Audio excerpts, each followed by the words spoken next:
Oh my God. Today, we are going to look at the most shocking Bigfoot stories ever recorded, from a hiker that followed massive footprints, not knowing this was his last minutes alive, to police officers that faced these monsters face to face, ending in a gruesome scene. Jake Morrison, a 28-year-old experienced solo hiker from Richmond, Virginia, was documenting his through hike across the Virginia-West Virginia border on August 24, 2025. What Jake found next would transform his casual hiking documentation into evidence that continues to baffle experts. Crossing the trail were massive footprints, over 14 inches long with clear toe impressions pressed deep into the soft earth. Initially dismissing them as misidentified bear tracks, Jake's curiosity got the better of him. The recording captured his quiet disbelief as he realized the tracks didn't resemble a bear's gait or stride. Following the prints approximately 50 yards off trail into dense forest, Jake made a discovery that sent chills down his spine. Hidden among the trees was a crude shelter constructed from branches and moss, clearly not made by human hands, yet showing an intelligence that no known animal possesses. On the footage, his breathing turned uneven as he muttered to himself, struggling to process what he was seeing. But it was what he found nearby that truly alarmed him. Scattered camping gear from what appeared to be a previous hiker lay torn and abandoned. A backpack, ripped open as if by massive claws, its contents strewn across the forest floor. The footage caught his trembling voice and the moment of realization that something violent had occurred there. His tone cracked with fear as he tried to describe what he was seeing into the microphone. As Jake documented the scene with his phone, it became clear he wasn't alone. Branches snapped in the distance. Movement flickered in his peripheral vision. The footage showed him slowly turning, aware that something was watching him from the shadows above the forest floor. What happened next appeared only in fragments on Jake's phone. A low, resonant call echoed through the trees, eerily similar to audio captured in other alleged encounters, but unlike any known animal. The footage recorded his hushed reaction, his voice trembling as he realized this was not a bear. Jake attempted to retreat toward the main trail, but quickly became disoriented. His voice on the footage wavered in panic as he mentioned that his GPS had stopped working. The signal loss, a phenomenon often reported in Bigfoot encounter cases, made navigation impossible. As daylight faded and temperatures dropped, the video captured his growing awareness that he was in serious danger. A massive dark shape began to move between the trees, staying just out of clear sight. The phone's camera captured brief, shaky glimpses of something extraordinary. A bipedal figure standing over 8 feet tall, covered in dark hair, moving with purpose and intelligence. Jake's breathing turned erratic as he gasped at its size and proximity, whispering frantically into the microphone. Jake later told investigators that the creature had not been merely roaming the area, but appeared to be actively hunting him. It treated him as prey, its movements deliberate and coordinated. According to his testimony, its behavior reflected more than instinct, something close to anger, as if it resented his presence. The creature's actions revealed a kind of intelligence that unnerved him. It appeared to cut off potential escape routes, driving him deeper into the forest. As darkness fell, the footage captured Jake's ragged breathing and broken speech as he realized he was being cornered by something far more dangerous than any known predator. At approximately 7:30 p.m., the creature emerged from the tree line in what could only be described as a full territorial display. Jake's phone recorded fragments of the chaos that followed, a massive, aggressive figure thrashing through the brush, breaking branches, and closing in. The audio picked up Jake's panicked cries and curses as wood shattered near him. The attack escalated within seconds. Rocks the size of softballs came hurling through the air with startling precision. Jake could be heard shouting in pain and disbelief as debris struck nearby trees and the ground around him. He sustained deep scratches across his back and arms from flying fragments thrown with enormous force.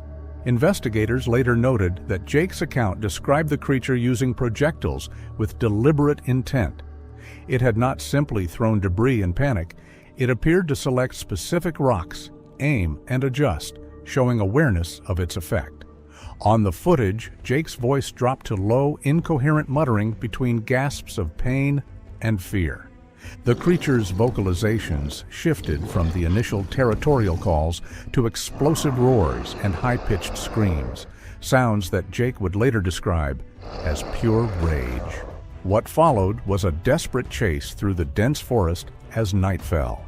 The footage showed jerking flashlight beams, frantic motion, and Jake's hoarse attempts to stay quiet while fleeing.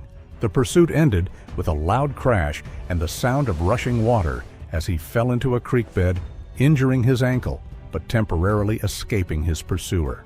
According to his later statement, he heard it moving above him through most of the night. Slow, deliberate pacing, interrupted by deep, guttural calls. At times, faint replies could be heard farther off, leading him to suspect that more than one creature was present. The camera's final clip caught his whisper, shaken and terrified, as he acknowledged the possibility that there were two. As dawn broke on August 25th, the creature's behavior changed. The aggressive displays ceased. The phone recorded one last image of the figure pulling back into the trees as the sound of a rescue helicopter grew louder overhead. Responding to his emergency beacon, the team located Jake severely injured, but alive. Massive footprints surrounded the scene, along with signs of systematic destruction in the immediate area. His wounds were consistent with impacts shown in the footage. Medical professionals later noted that the depth and force of his injuries suggested precision and strength beyond human capability. Jake spent 3 days hospitalized as specialists examined his injuries and the footage. The 47-minute recording surfaced online within hours of his rescue, sparking widespread debate. Dr. Marcus Webb, a digital forensics expert, spent weeks analyzing metadata and compression artifacts before concluding that the footage displayed no signs of manipulation. Whatever Jake captured, it had been filmed in real time. Skeptics, however, offered counter-arguments. A wildlife biologist proposed that the figure was likely a large black bear displaying unusual bipedal behavior, perhaps caused by injury or neurological impairment. Others questioned Jake's credibility, citing posts suggesting he had been struggling financially before the incident and might have sought attention or revenue. As investigations continued and opinions among experts remained divided, Jake Morrison found himself unwillingly at the center of the Bigfoot debate. Once an ordinary hiker, he had become the man who claimed to have survived a Sasquatch attack, an identity he never wanted and one that visibly unsettled him. Maya Collins, a 24-year-old wilderness lifestyle vlogger, was filming the latest episode of her 48 Hours Alone in the Wilderness series in the remote Cascade Range of Washington State when her cameras captured something extraordinary.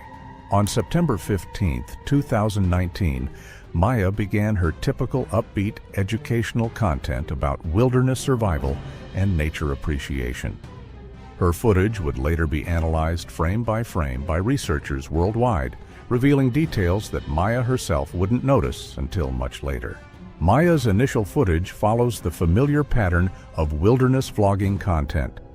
She methodically documents her campsite selection process, explaining to her audience the importance of water access, wind protection, and level ground. Her tripod camera captures her setting up shelter while she provides running commentary about wilderness safety. Maya told her camera that the spot was absolutely perfect while arranging her gear. She pointed out that there was fresh water from the creek about 50 yards down, natural windbreak from the massive Douglas firs, and an incredible view. What Maya couldn't have known was that her educational content about water purification, fire building, and shelter construction was being observed. Later analysis of her footage would reveal subtle movements in the background, shadows that didn't match the wind patterns, shapes that appeared and disappeared at the edge of the frame. During her evening routine, Maya set up her tripod camera to capture her dinner preparation and star photography setup. She casually mentioned feeling watched, but attributed it to normal forest sounds. She told the camera that every little sound made her think something was watching her, but that it was just part of the wilderness experience. The tripod camera, left running during her dinner, captured something Maya was completely unaware of at the time. In the background, barely visible in the growing dusk, a massive shape moves between the trees. The movement is deliberate, careful, suggesting intelligence and curiosity rather than random animal behavior. Maya remained focused on engaging with her future audience, discussing the peaceful isolation of her chosen location. She explained that this was why she loved remote spots. No trail traffic, no noise pollution, just her and nature in its purest form. Morning footage from September 16th reveals disturbances around Maya's campsite that she initially failed to notice. Her backpack had been moved slightly from its original position. Her food cache, properly secured in a bear canister, showed signs of careful examination, not the destructive investigation typical of bears or other known wildlife. Maya attributed these small changes to wind or her own forgetfulness. She mentioned to her handheld camera that she could have sworn she left her pack somewhere else, but that she was probably just tired the night before, and that memory played tricks on you out there. During her nature walk documentation, Maya's camera occasionally caught shadows and movement at the edge of the frame. She was focused on discussing local flora and wildlife, pointing out Douglas fir characteristics and explaining leave-no-trace principles to her audience. The audio track, however, picked up distant calls that Maya didn't consciously register. Low, resonant sounds that later analysis would determine didn't match any cataloged Pacific Northwest wildlife. The most significant discovery came when Maya found large footprints crossing a muddy section of trail. Her initial reaction was dismissive. She told her camera that it looked like someone with really big hiking boots had come through, probably a size 14 or 15, and that it was a big hiker.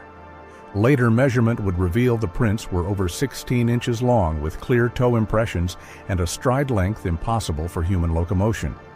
But at the time, Maya was focused on her content creation, not cryptozoological investigation. By the second day of her wilderness adventure, Maya began noticing that something felt fundamentally wrong with her environment. Her wilderness experience and survival training started triggering subconscious alarms that she couldn't initially identify.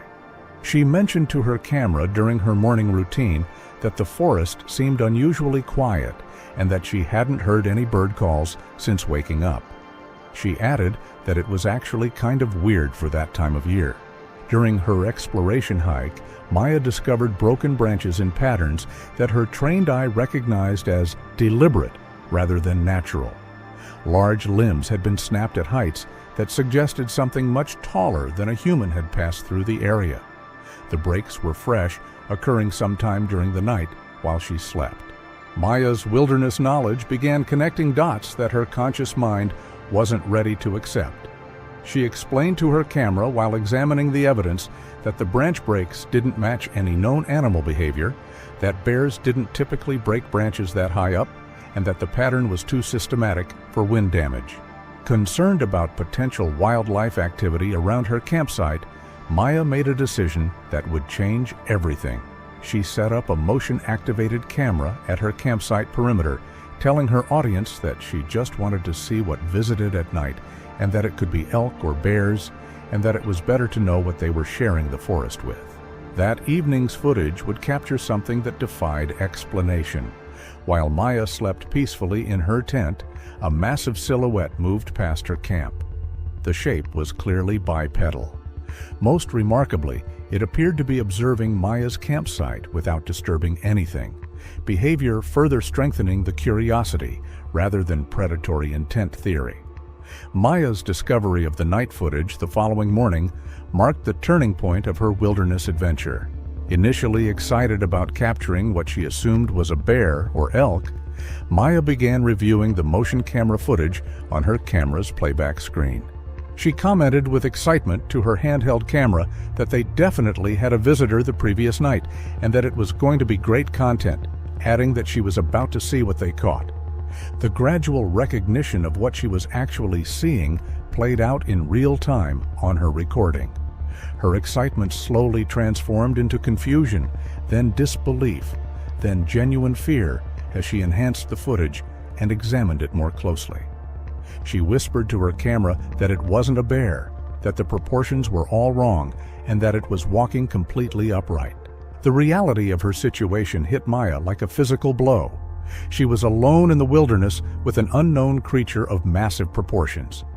Her survival instincts kicked in immediately, overriding her content creation priorities. She told her camera that she needed to get out of there right away, that she didn't know what it was, but she wasn't staying to find out. Maya's handheld camera captured her panic and excitement as she broke camp in record time. Despite approaching darkness and the inherent dangers of night hiking, she made the decision to hike out immediately. Her footage shows her hands shaking as she secured her gear, her breathing rapid and shallow as adrenaline flooded her system. The hike to the trailhead parking lot took 3 hours in darkness, with Maya's headlamp providing the only illumination. Her camera captured her calling park rangers from her vehicle, her voice still trembling with the magnitude of what she had experienced. Maya's footage went viral within hours of posting, but unlike many viral cryptid videos, hers underwent immediate scientific scrutiny that validated rather than debunked her claims. The multiple camera angles, high-definition quality, and Maya's genuine reactions provided researchers with unprecedented documentation of a Bigfoot encounter. Dr. Patricia Williams, a digital forensics expert from the University of Washington, conducted extensive analysis of Maya's footage. Her findings were remarkable. The video shows no signs of digital manipulation. The metadata is consistent with the claimed recording dates and locations. Most importantly, the creature's movement patterns and proportions are consistent across multiple camera angles, something extremely difficult to fake. Primatologist Dr. James Rodriguez analyzed the creature's locomotion patterns captured in Maya's motion camera footage. The gait analysis reveals bipedal movement with characteristics unlike any known primate species.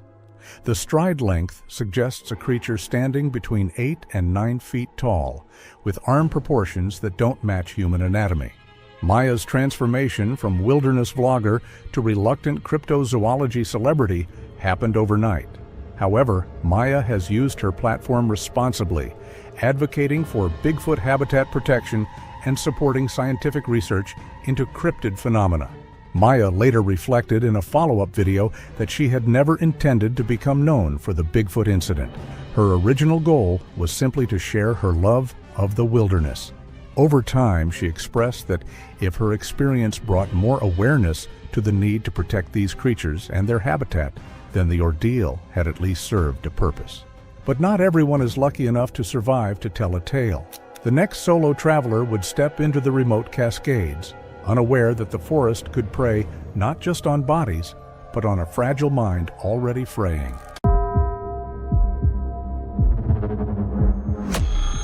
In October 2017, the Spokane County Sheriff's Office received what appeared to be a routine missing person report.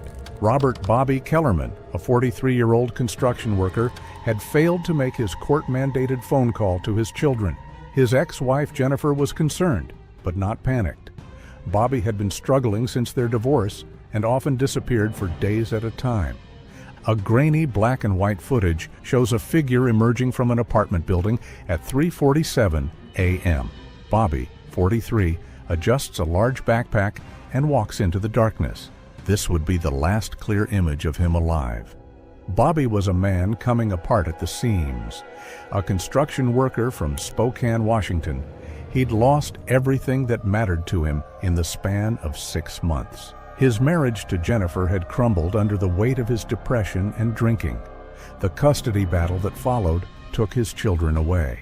By October, Bobby was unemployed, alone, and spiraling into a darkness that his family would later describe as complete despair.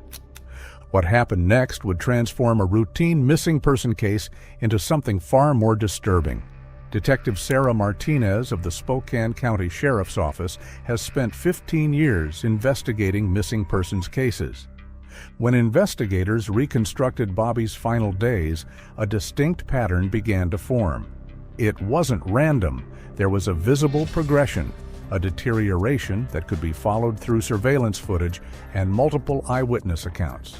Day 1 began at the apartment building. Footage from neighbor Dorothy Lilly's doorbell camera showed Bobby leaving with camping gear, moving with an intensity that didn't suggest leisure. His posture and pacing indicated purpose, someone on a mission rather than a man setting out for a simple trip. Day 2 revealed the first signs of unraveling. Gas station surveillance from a Chevron outside Spokane recorded Bobby buying camping supplies, canned food, and an unusually large number of batteries. The clerk later described him as restless and distracted, muttering under his breath. The footage shows Bobby counting out cash. His movements seemed erratic, paranoid. This is a man already on edge, though from what, no one yet understood. Day 3 marked Bobby's final financial transaction. A TM camera footage captures him withdrawing $340 from his checking account, nearly everything he had left. The timestamp reads 2:14 p.m. Bank records show this cleaned out his account, leaving him with less than $12. Day 4 provided the last confirmed sighting of Bobby's vehicle. A traffic camera on Highway 20 captured a glimpse of his blue Ford pickup heading toward the Colville National Forest access road. The timestamp, 6:23 a.m. After this, Bobby Kellerman vanished into 1.1 million acres of wilderness. For the next 4 days, Bobby existed in a void. His family, accustomed to his periods of isolation following the divorce, assumed he was cooling off after a particularly brutal custody hearing. His ex-wife, Jennifer, would later describe this as their biggest mistake. Jennifer Kellerman initially assumed he just needed time away. After the court hearing, his anger and frustration had been obvious, and it seemed natural that he might retreat into the woods to calm down, as he had on other occasions. She believed he would return once he had cooled off, never considering that this time would be different. Day 9 shattered that assumption. Bobby's truck was discovered abandoned at the Colville National Forest trailhead, keys still in the ignition. The vehicle was unlocked, his wallet on the dashboard. Park rangers who found it described the scene as like he just got out and walked away. Day 10 brought panic. Bobby had promised to call his children every Tuesday at 7 p.m., a court-mandated arrangement he'd never missed despite his struggles. When the phone didn't ring, Jennifer knew something was catastrophically wrong. Detective Martinez assembled her team on day 11. The case initially appeared straightforward. A depressed, recently divorced man had likely taken his own life in the wilderness. But as they began reconstructing Bobby's movements, a more complex picture emerged.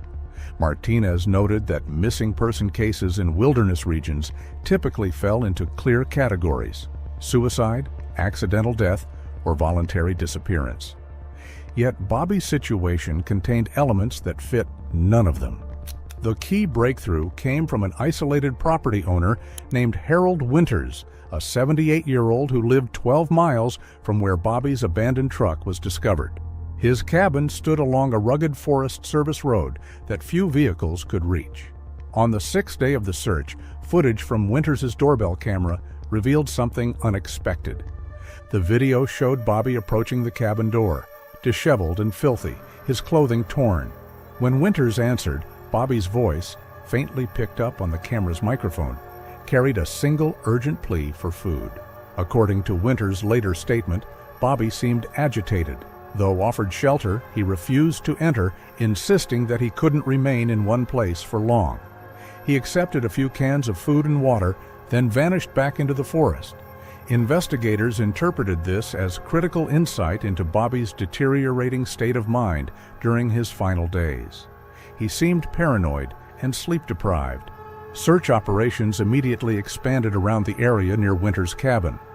The conditions were harsh: dense pine forest, deep ravines, and vast stretches where a man could vanish without trace. But it was the strongest lead available. 2 days later, a motion-activated trail camera maintained by the Forest Service captured new evidence. At 11:23 p.m. on the 7th day, Bobby appeared on film, moving through the frame with the frantic body language of someone being pursued. He paused often, turning sharply as though listening or watching for something just beyond view. Then he moved out of frame, his outline swallowed by the dark.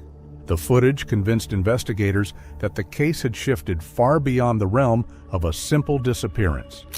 On day 12, search teams made the discovery that would transform the investigation from missing person to potential homicide. Deep in the forest, 3.2 miles from Bobby's abandoned truck, they found his campsite. The scene was immediately secured as potential evidence.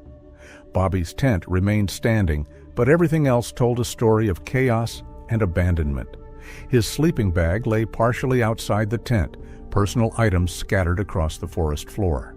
Empty food cans and water bottles indicated he'd been there for several days.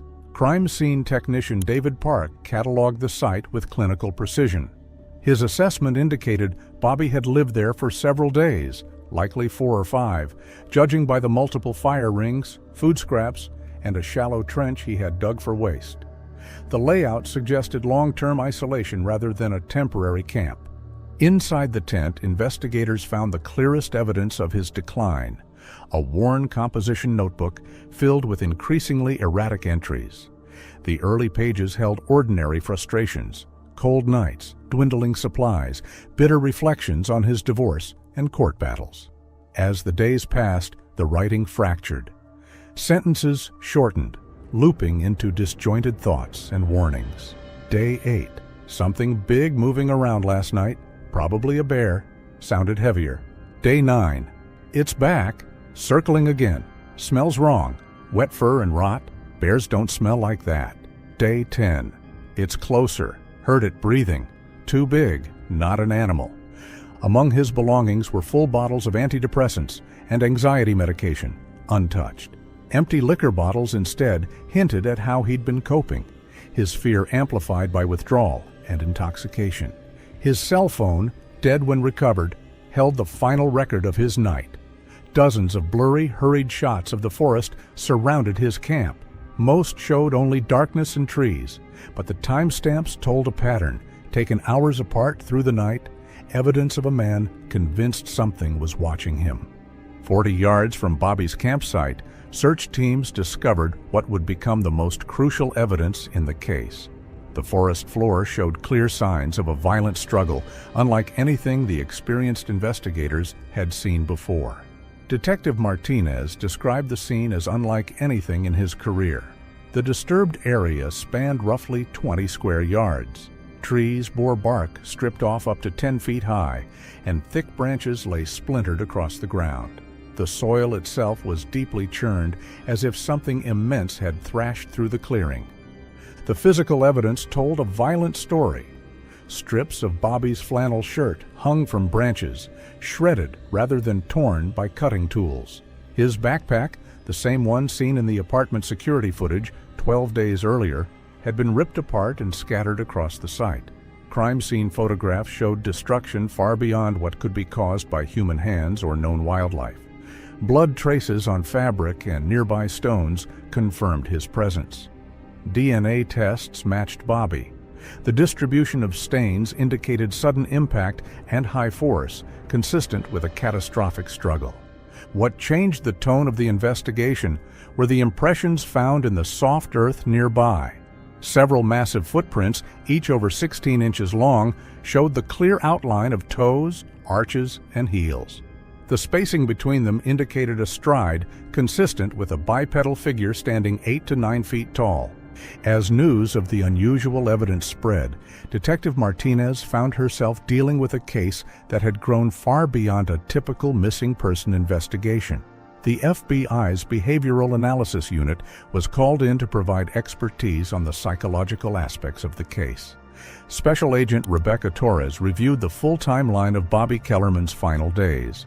Her analysis concluded that while his journal reflected severe psychological distress, the physical evidence suggested his fears may have had a tangible cause. The footprint casts were sent to Dr. Patricia Hendricks, a primatologist at Washington State University, who had previously consulted on rare wildlife incidents. Her findings were both methodical and unsettling. The prints showed features consistent with those often attributed to the so-called Bigfoot phenomenon, yet their depth, spacing, and placement indicated forceful, rapid movement, more consistent with an attack than casual observation. Search operations started shortly. Helicopters equipped with thermal imaging swept across the surrounding forest. Cadaver dogs were deployed, joined by over 50 volunteers and professional rescue personnel. Despite the scale of the search, no body was ever recovered. Teams combed through caves, ravines, and dense forest corridors for 15 days. The footprint trail ended abruptly at a rocky outcropping where no further impressions could be preserved. Thermal imaging failed to detect any remaining heat signatures, and the cadaver dogs lost all scent beyond the initial site. The physical evidence from the case, especially the plaster footprint casts, continued to draw scientific interest. The findings quietly circulated among researchers as potential proof that an undocumented species could exist in the region. 6 months after the disappearance, the Kellerman family held a memorial service without a body. Legal death was declared based on the evidence and the exhaustive search documentation. Jennifer continued to wrestle with regret over her ex-husband's state of mind before the trip, convinced that intervention might have prevented his death. On January 11, 2025, 7 law enforcement officers from the Skamania County Sheriff's Department entered the remote wilderness of Gifford-Pinchot National Forest on what appeared to be a routine wildlife investigation. At 2:15 p.m. on that overcast winter afternoon, Sergeant Mike Torres led his tactical response team into the forest's depths. The unit consisted of seasoned deputies Jackson, Williams, Lee, Rodriguez, and Murphy, alongside rookie officer Sarah Blake. Their mission seemed straightforward: investigate a series of aggressive wildlife attacks that had terrorized campers over the previous month. 3 separate incidents had been reported, each involving what witnesses described as unusually aggressive primate behavior during nighttime hours. The attacks had escalated in violence, with the most recent leaving 2 campers hospitalized and 1 missing entirely. At first, local wildlife officials theorized the behavior could be linked to displaced black bears or escaped macaques from a private collection, species known for defensive aggression and territorial displays when threatened or competing for scarce winter food source. The team arrived equipped with standard tactical gear, body cameras, and radio communication systems. Their vehicles navigated the treacherous logging roads that snaked through the snow-covered terrain, reaching the reported attack site as the first flakes of an early winter storm began to fall. What the officers discovered at the campsite defied conventional explanation. A recreational vehicle lay overturned, its metal frame twisted and punctured by what appeared to be massive claws or hands. Personal belongings were scattered across a wide radius, suggesting a struggle of extraordinary violence. Most disturbing were the tracks preserved in the fresh snow. The footprints measured over 18 inches in length, clearly bipedal, with a stride length that suggested a creature of immense size and strength. Sergeant Torres, a 20-year veteran with extensive experience in wildlife encounters, immediately recognized that these prints matched no known animal he knew. Body camera footage from this initial phase shows the officers methodically documenting the scene, their professional demeanor gradually giving way to unease as the implications of their findings became clear. Radio communications with dispatch revealed Torres's growing concern as he reported the unusual evidence, requesting additional resources and wildlife experts. The surviving camper, still hospitalized from his injuries, had provided a chilling account of the attack. He described being awakened by his companion's screams, then witnessing a massive, hair-covered figure dragging the victim into the darkness. The creature's intelligence was what haunted him most: the deliberate, almost human-like way it had disabled their vehicle and eliminated escape routes before attacking. At 3:45 p.m., the investigation took a sudden turn. Deputy Lee's body camera recorded a disturbance in the tree line, roughly 200 yards out, branches shifting, brush parting, and a large, indistinct mass moving low and fast between the trees. The form never fully emerged, but the motion carried a weight and deliberation that none of them could explain. Audio recordings from this period reveal low, resonant calls echoing through the forest, vocalizations unlike any known wildlife in the region. The officers reported an oppressive silence that had fallen over the area, with normal forest sounds completely absent. Even experienced outdoorsmen among the team noted this as highly unusual behavior for the local ecosystem. Torres made the tactical decision to regroup his team, recognizing they were potentially dealing with an unknown and dangerous threat. However, their radio communications had become increasingly unreliable, with GPS units malfunctioning and electronic equipment experiencing unexplained interference. Officer Blake's camera captured the first clear sighting at 4:10 p.m. The footage shows a massive figure, estimated at 8 to 9 feet in height, standing motionless on a distant ridgeline. The creature appeared to be covered in dark, matted hair. Most unsettling was its apparent lack of fear. This was not the behavior of a wild animal encountering humans. When Deputy Murphy attempted to approach for closer documentation, the situation escalated rapidly. What they had assumed was a single creature was revealed to be a coordinated group of 4 to 5 massive beings. Body camera footage from multiple angles captures the moment when the officers realized they were completely surrounded. The creatures displayed an unsettling level of coordination that caught the officers off guard. Their movements appeared deliberate, blocking paths back toward the vehicles and forcing the team uphill into rougher terrain. It wasn't random aggression.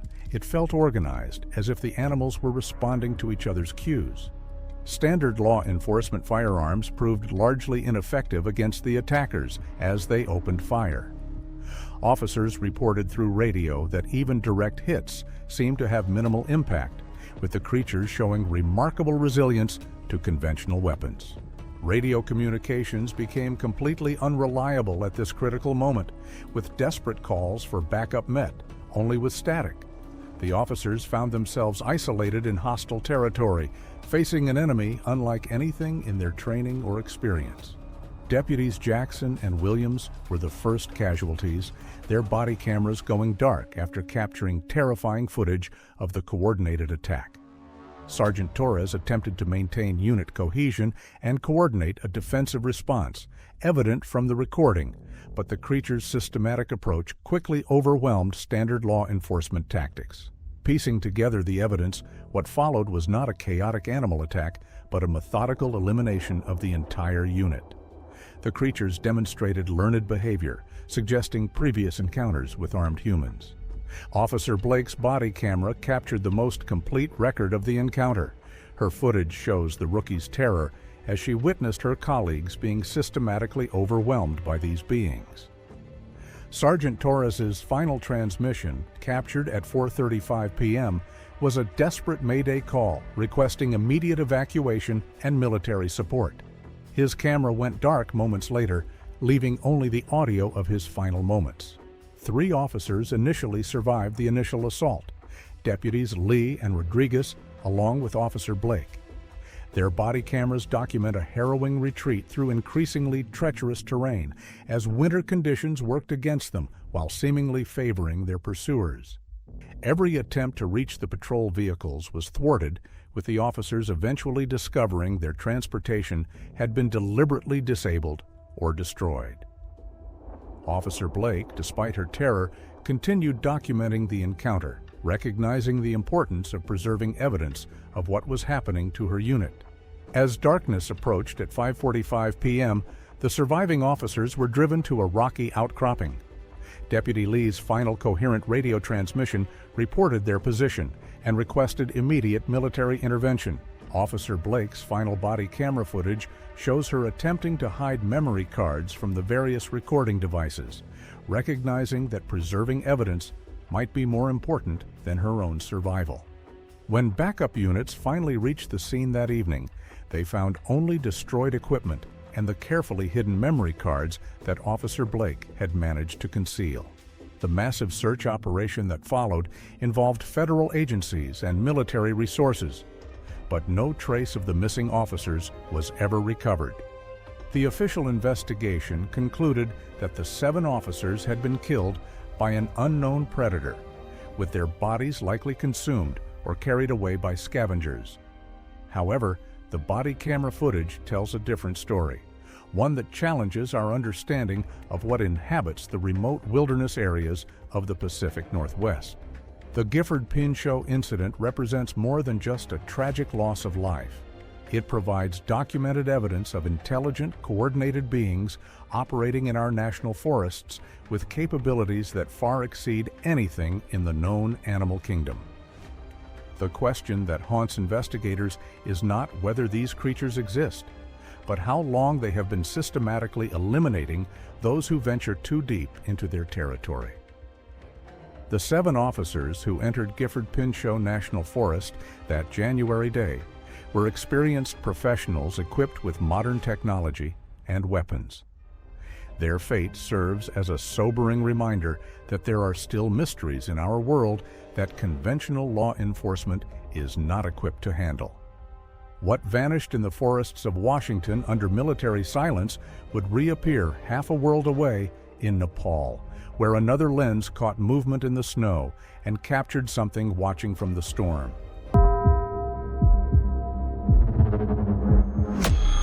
In the thin air above Tengboche Monastery, where oxygen levels dropped to half that of sea level, experienced Sherpa guide Pemba navigated terrain on March 15, 2018, that would challenge even the most seasoned mountaineers. At 17,800 feet elevation, he was entering a realm where few humans venture, carrying critical supplies to a stranded research station as storm clouds gathered ominously from the Tibetan plateau. Pemba Sherpa, 38 years old and born in the shadow of Everest, possessed the kind of high-altitude expertise that comes only from generations of mountain living. His family had guided expeditions through these peaks for over a century, accumulating knowledge that no textbook could provide. On this particular morning, he carried more than just medical supplies and equipment. He bore the weight of traditional wisdom passed down through countless generations of his people. The supply run to the research station was urgent. Foreign scientists studying high-altitude physiology had been cut off by avalanche activity on the main trail, their radio communications increasingly desperate as medical emergencies developed among their team. Pemba had volunteered for the dangerous solo mission, choosing an unmarked route known only to local Sherpas to avoid the unstable snow conditions that had claimed several lives that season. His equipment was minimal by Western standards: traditional climbing gear, a heavy supply pack, and an older model smartphone that he carried primarily for emergency contact. Unlike the foreign climbers who relied heavily on GPS and satellite communication, Pemba navigated using landmarks invisible to outsiders, reading weather patterns through cloud formations and wind behavior that his grandfather had taught him decades earlier. The morning began with the crystalline clarity that only exists at extreme altitude, but Pemba's experienced eye detected subtle signs of approaching weather. Cloud formations building over Tibet, shifts in wind patterns, and the behavior of high-altitude birds all indicated that his weather window was narrowing faster than predicted. He increased his pace, knowing that being caught in a Himalayan storm at this elevation could prove fatal. At a small stone shrine marking the boundary between safe and sacred territory, Pemba paused for the traditional prayer his people had performed for centuries. This wasn't mere superstition, but acknowledgement that he was entering terrain where different rules applied. The mountain spirits, according to Sherpa belief, protected certain areas and demanded respect from those who passed through their domain. 2 hours into his climb, Pemba discovered tracks that made his blood freeze despite the sub-zero temperature. Pressed deep into wind-crusted snow were footprints unlike anything in his extensive mountain experience. Each print measured over 24 inches in length, clearly bipedal, with a stride that suggested a creature of enormous size and strength, moving with surprising grace across terrain that challenged even experienced climbers. Pemba's lifetime of high-altitude experience allowed him to read these tracks like a book. The depth of impression indicated massive weight, while the spacing and gait suggested intelligence and purpose rather than random animal movement.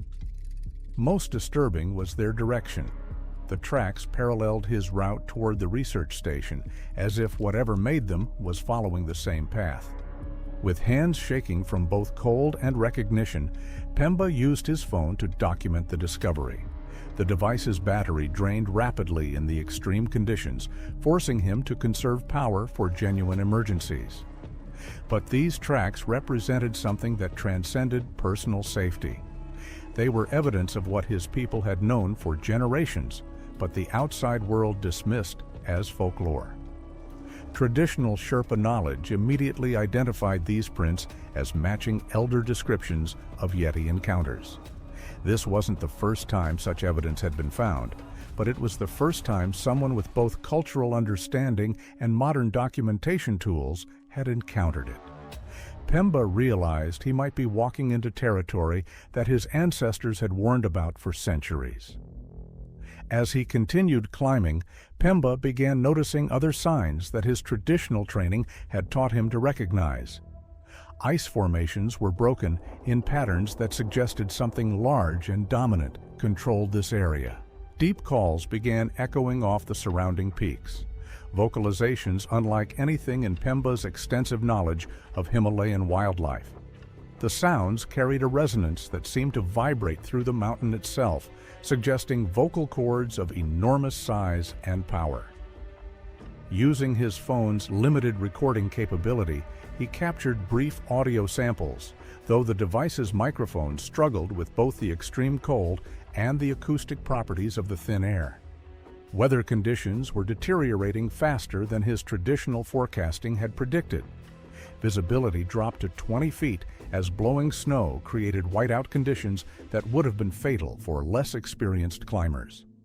But Pemba possessed navigation skills developed over decades of high-altitude guiding, using landmarks and terrain features that remained invisible to outsiders, even in clear conditions.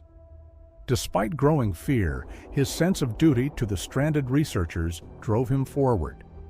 People were depending on the medical supplies he carried, and abandoning the mission would violate both his professional ethics and cultural values about helping those in need.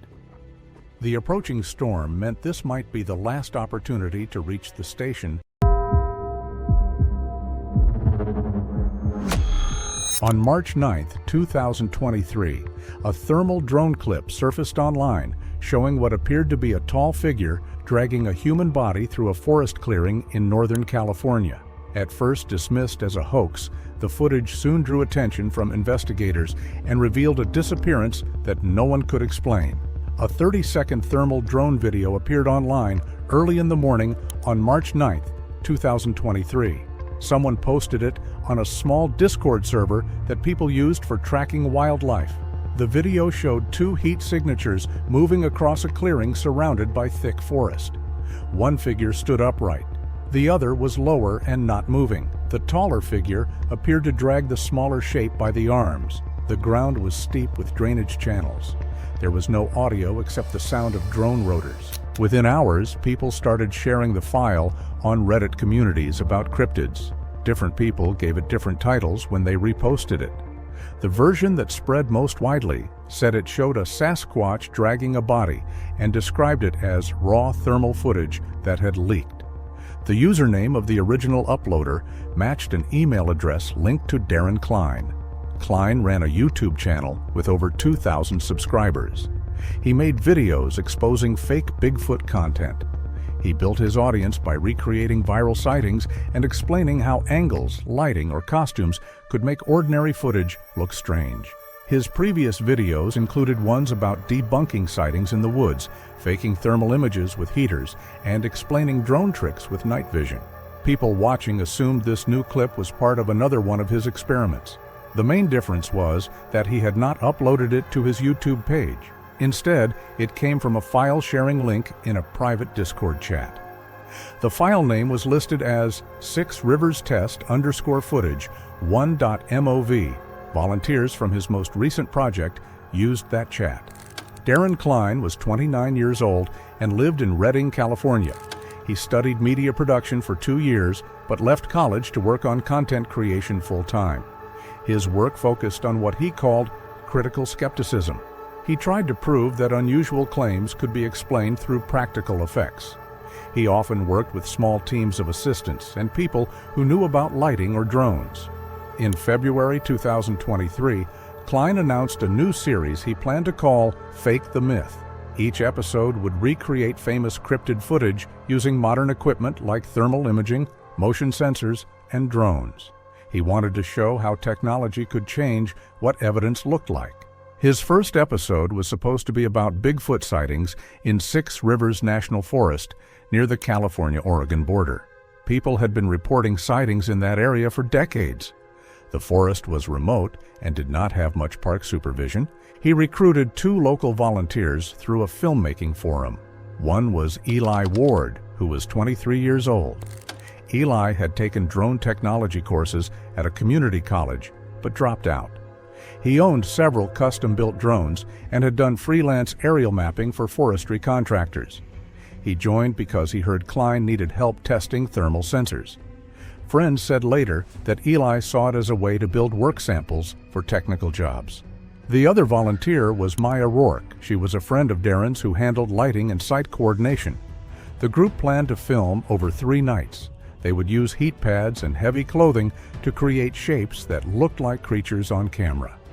Planning notes that people later found in a shared Google Drive folder showed their setup. They planned to use 1 stationary thermal camera on a tripod and 1 drone flying an automatic grid pattern. Actors would walk along preset paths while carrying heat packs to make tall, uneven shapes on thermal cameras. On the second night, March 8th, weather reports showed temperatures in the mid-40s Fahrenheit with patchy fog along river valleys. The crew camped near an unpaved service road known as Mile Marker 12, several miles north of Willow Creek. Cell phone service was weak but worked near ridge lines. At 9:15 in the evening, Klein launched the main drone for calibration. GPS logs that online users released later showed a standard grid flight that lasted 23 minutes. He then recorded several controlled tests with Eli acting as the creature while Maya marked timing on a notepad. Around 10:30 in the evening, the group had a disagreement about battery usage. The portable generator was running low on fuel. Eli wanted to save power for transferring data. Klein wanted 1 more test before the fog got thicker. According to things Maya said online later, the argument ended with Eli packing up his controller case and walking back toward the vehicles. At 11:05 in the evening, the group's internal chat showed its last message from Eli. He said he would head back first and told them to save battery for the outro. Maya remembered seeing his flashlight move down the slope and disappear. The timeline of events that night went like this. At 9:15 in the evening, the drone calibration flight finished. At 10:30, the argument about the generator happened. At 11:05, Eli left the site and sent his last message.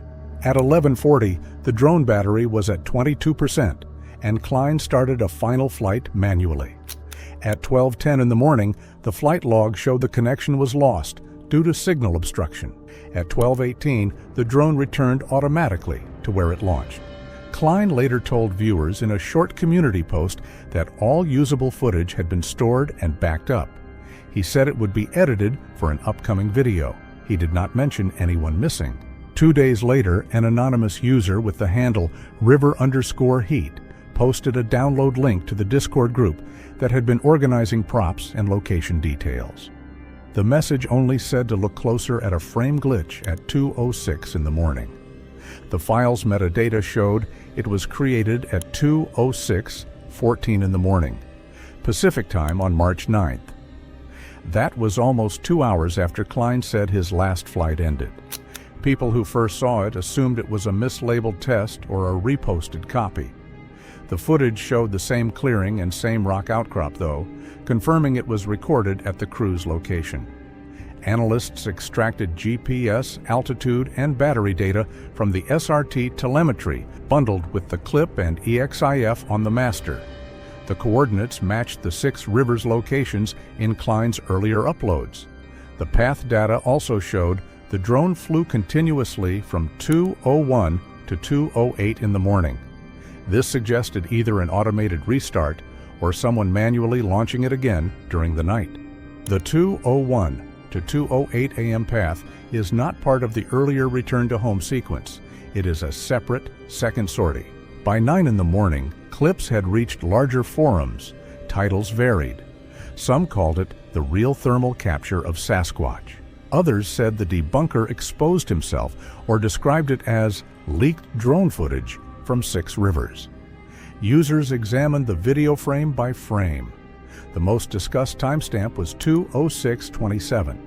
At that point, the taller signature bends down and lifts the smaller form by the arms, then drags it downslope. The motion is steady and not rushed. The smaller shape's heat fades near the lower limbs, which would be consistent with reduced blood circulation.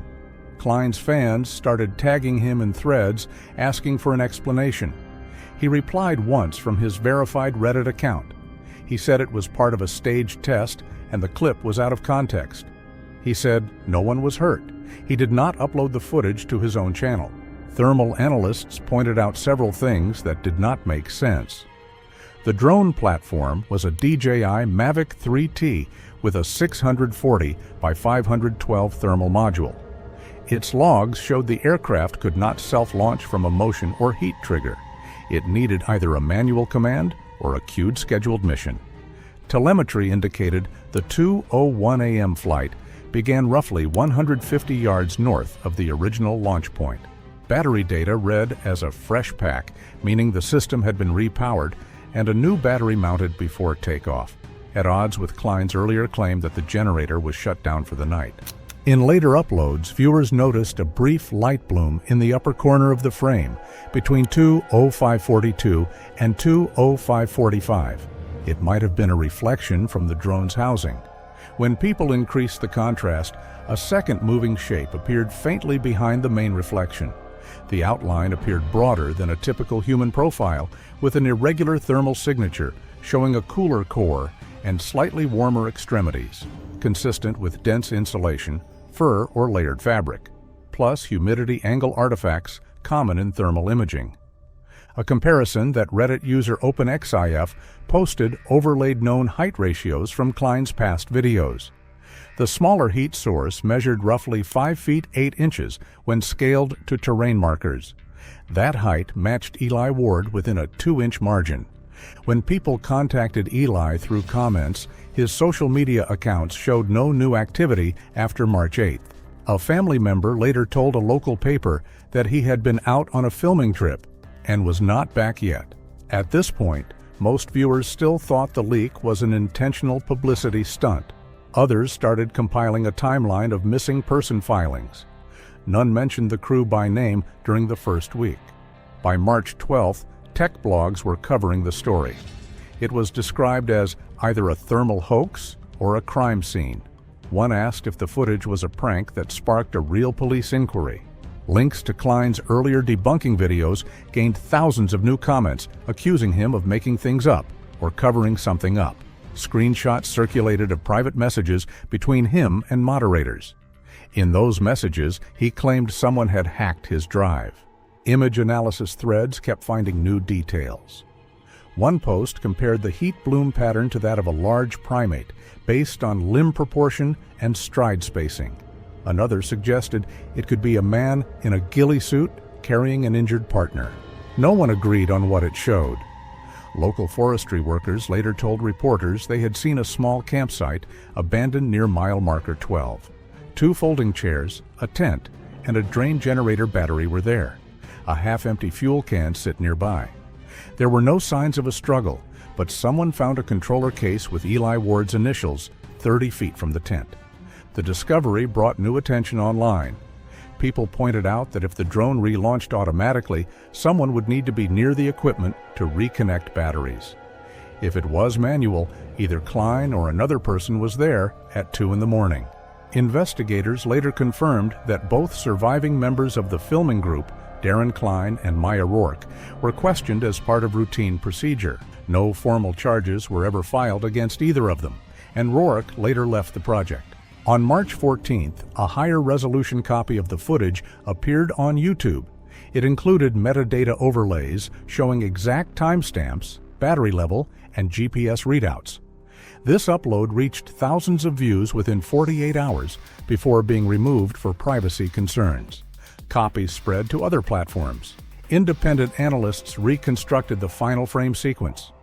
At 2:06:21 in the morning, an upright heat signature entered the frame from the left. At 2:06:24, a second smaller signature was visible on the ground. At 2:06:27, the upright figure bent down and pulled the smaller body by the arms. At 2:06:33, both signatures moved downslope and the drone altitude ticked upward by about 5 feet, likely a brief obstacle avoid rise or terrain hold fluctuation. At 2:06:38, there was secondary movement behind the main reflection. At 2:06:45, the feed showed a static and lost signal.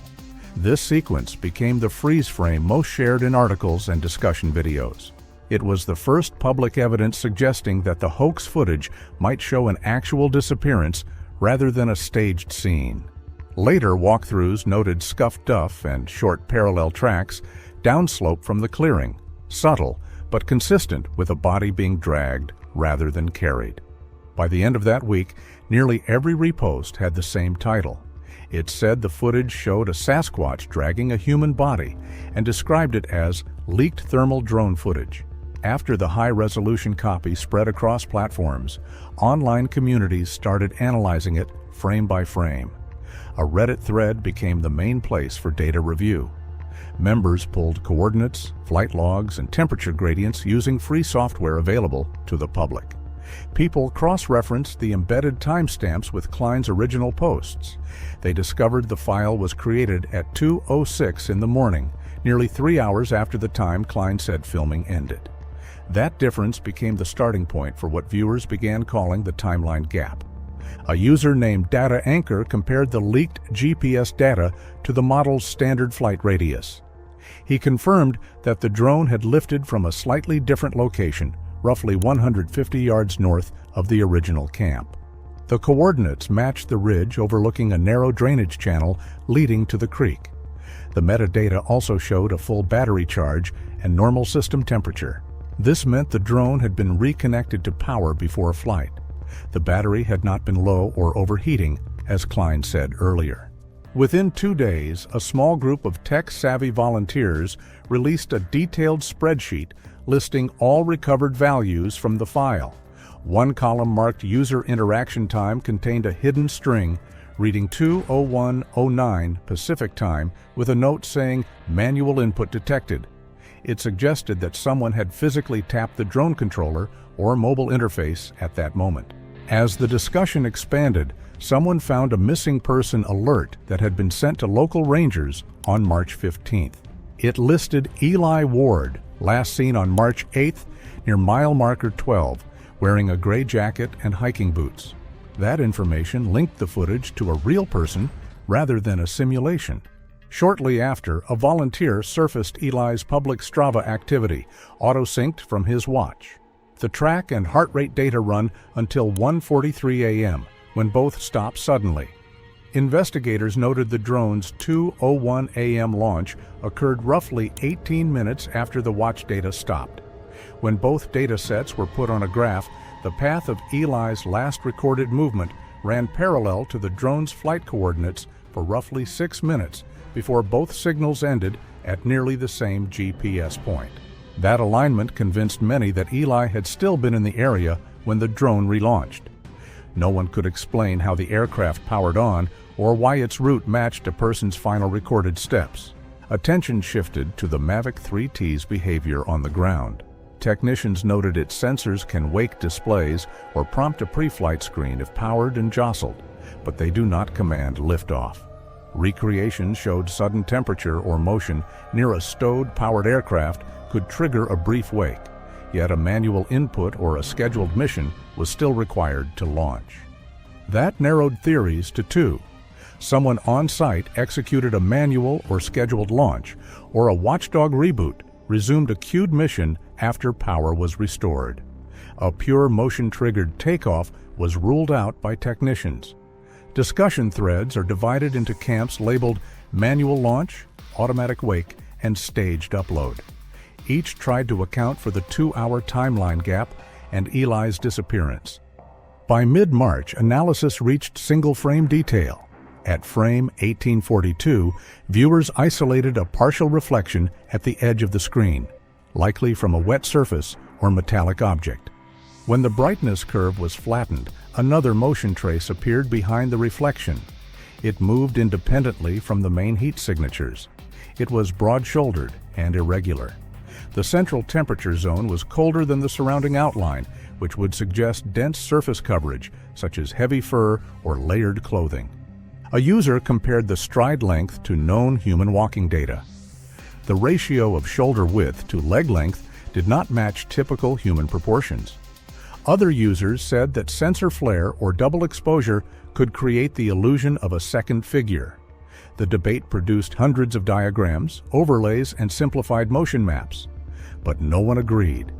Around the same time, screenshots from a private Discord channel appeared.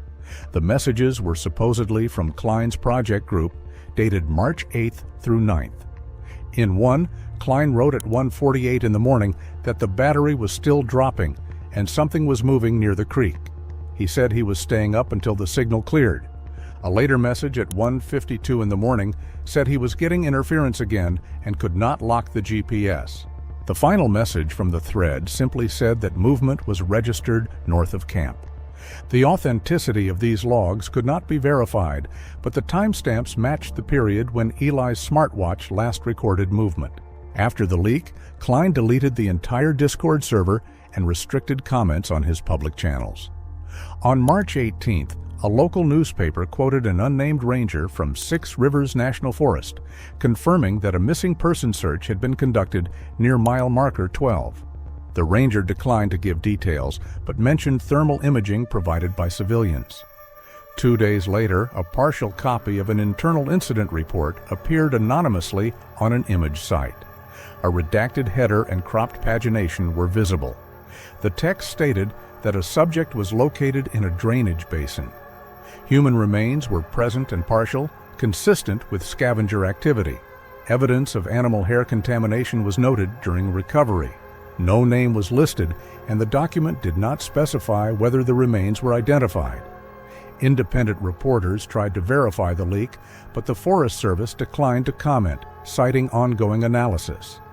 Under growing pressure, Klein held a short live stream on March 21st. He spoke for 12 minutes, appearing tired and defensive. He said the footage had been stolen from a test archive and repeated that no one had been injured during filming. When viewers asked about Eli, he replied that everyone left the site fine and claimed the missing person report was unrelated. At the 8-minute mark, he insisted the drone's time settings were off by hours due to a firmware error. Viewers noticed a blinking red reflection behind him, consistent with the LED cadence of a DJI controller. Screenshots circulated online within minutes. Following the stream, Klein's social media accounts went private. Several of his older debunking videos disappeared, and comment sections filled with speculation that he was under investigation. There was no official statement confirming that. By late March, volunteers from Northern California's hiking forums organized small ground searches around the coordinates from the footage. They documented their findings publicly. They found abandoned fire rings, discarded food packaging, and a piece of torn reflective fabric. None showed clear evidence of a struggle. Local authorities advised against independent searches, citing rough terrain and wildlife hazards. A spokesperson said that civilian interference might compromise ongoing analysis. Still, new clips appeared daily. Some claimed to show additional heat traces from nearby areas. Most were proven to be misidentified animals or lens artifacts. A few channels compiled all available drone data into a reconstruction video. They plotted every coordinate, battery level, and temperature reading into a 3D terrain model. The path showed the drone descending twice toward the creek before its final loss of signal. Each descent lined up with brief signal spikes in Eli's smartwatch log. At 2:06 in the morning, both devices registered a loss of connection at the same time. The smartwatch log ended with a sharp heart rate spike, then flatline. The drone's telemetry showed sudden pitch movement upward, then complete data cut. Experts noted that such a simultaneous loss suggested close proximity between subject and aircraft, within 20 to 30 feet. On April 1st, a regional environmental blog published an interview with a park employee who spoke anonymously. He described internal briefings, warning staff to avoid speculation about unverified biological evidence. He mentioned that some of the sample bags from the recovery site were marked as hair, non-human, pending lab classification. The same source said the samples were later transferred to a state laboratory in Sacramento, but no results had been released. Officials again declined comment, only confirming that environmental samples were under standard review. By April 5th, online focus moved from analyzing the footage to questioning why no formal statement had been issued. Discussion threads compared the case to past viral mysteries, where authorities held back results while waiting for confirmation. Others noticed that search results for the Six Rivers drone leak began disappearing from many platforms due to copyright or privacy claims filed by Klein. Several mirror sites archived everything before the takedown. The case now existed mostly through re-uploads, Reddit posts, and investigative compilations. Meanwhile, former viewers of Klein's debunking content expressed divided opinions. Some said he had been framed or hacked. Others believed he had captured something real and was pressured to take it back. On April 9th, a short live broadcast appeared on an unverified channel. The stream lasted less than 5 minutes. Klein, seated in a dim room, stated that he would not discuss Six Rivers again. He added that all project files had been transferred for review and that people should stop editing things they did not understand. Before ending the stream, he looked off camera and asked someone to kill the feed. Viewers heard a faint rotor whine in the background, possibly a fan or a drone powering up, before the screen went black. That was his last known public appearance. By mid-April, no additional footage appeared. The official missing person record for Eli Ward remained open but inactive. Online researchers continued to update their compilations, noting that every available data source, including video, GPS, and smartwatch logs, ended within seconds of one another. To date, no conclusive explanation has been released for the sequence captured on the drone or for the presence of multiple heat signatures in the final seconds of the recording. By May 2023, the official search in Six Rivers National Forest had ended. The missing person case for Eli Ward was marked as inactive. Ward was presumed deceased. No public announcement named any suspect or identified remains. Local papers printed short updates, each citing insufficient evidence to confirm the cause of death. The Ward family declined interviews. Neighbors in Redding told reporters the family had moved out of state. A short statement posted through a friend's account asked for privacy and requested that online speculation stop out of respect. No new information came from the Forest Service.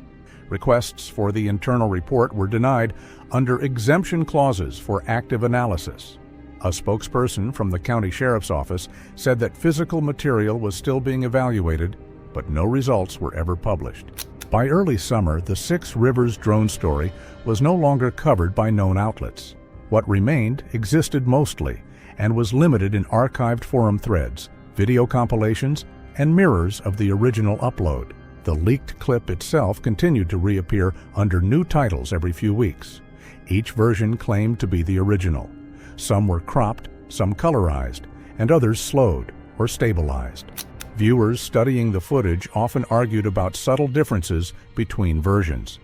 In some, the reflection at frame 1842 seemed brighter. In others, the secondary motion appeared later by a fraction of a second. Analysts who compared compression patterns concluded that nearly all copies were re-encoded and degraded multiple times. This made it impossible to confirm what the untouched file looked like. A small community of independent researchers kept trying to verify the timeline. They built online maps combining public GPS data, ranger reports, and local weather readings. The most detailed compilation was hosted by a small group. They logged every digital event connected to the case. This included the drone launch, the smartwatch heartbeat, and the final server ping from Klein's deleted account. The graph showed all 3 lines ending within 8 seconds of one another. In late May, a local outdoor magazine published an interview with 2 hikers who had recently visited the mile marker 12 area. They described intermittent signal loss and battery drain in a narrow section of the ridge.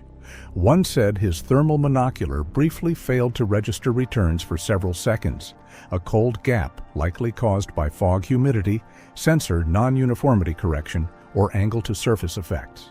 Park officials later said environmental interference could cause similar readings in damp conditions. During the same week, screenshots circulated of a short clip posted to a forgotten side channel.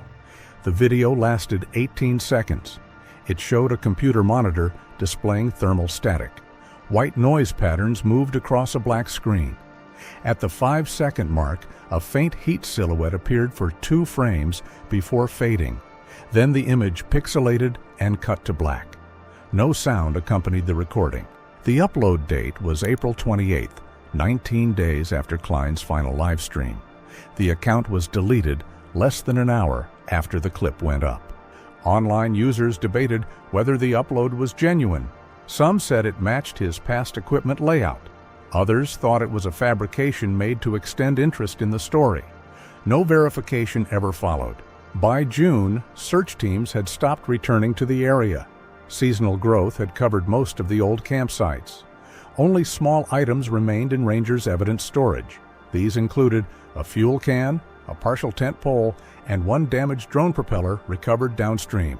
Occasionally, local residents mentioned seeing private vehicles parked near the trailheads at night. Rangers noted increased trespassing reports, but found nothing suspicious when checking the sites. The 6 Rivers footage never disappeared completely. It continued to circulate in private groups and off-platform archives. Each new repost drew temporary waves of interest before fading again. Several amateur documentaries used the material under fair use claims. They paired it with voiceover analyses of digital evidence chains. Others focused on inconsistencies in Klein's explanations.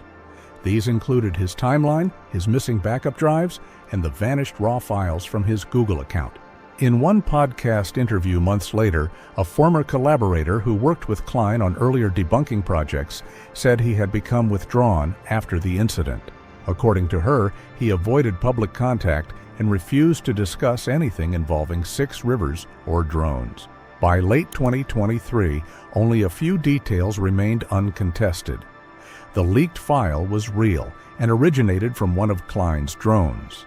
The timestamps aligned with the period when Eli Ward went missing. The drone and smartwatch data ended within seconds of each other. Everything else stayed unresolved. Researchers reviewing recovered logs often quoted the same technical note that circulated from early discussions. In the final recovered frame, 2 heat signatures remain visible. One was prone, one standing still. The second figure moves first. No one has confirmed what the second figure was.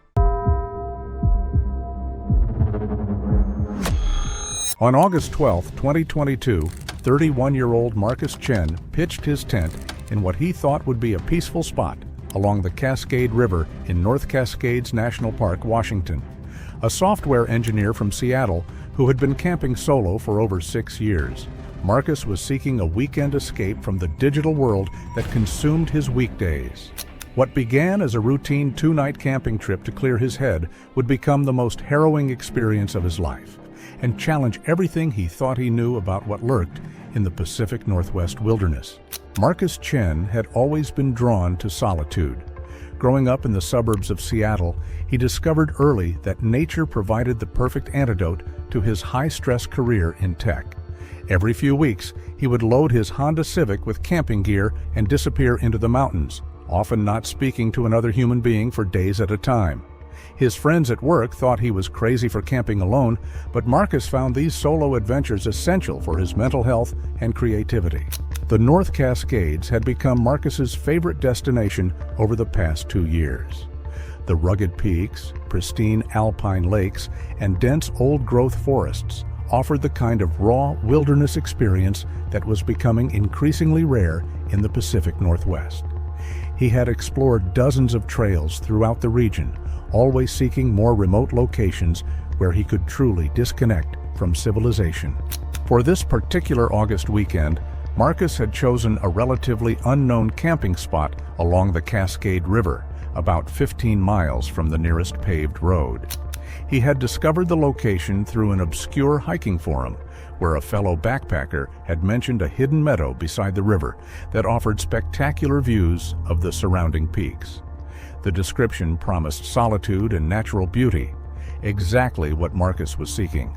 Marcus arrived at the trailhead on Friday afternoon, August 12, 2022, after taking a half-day off work.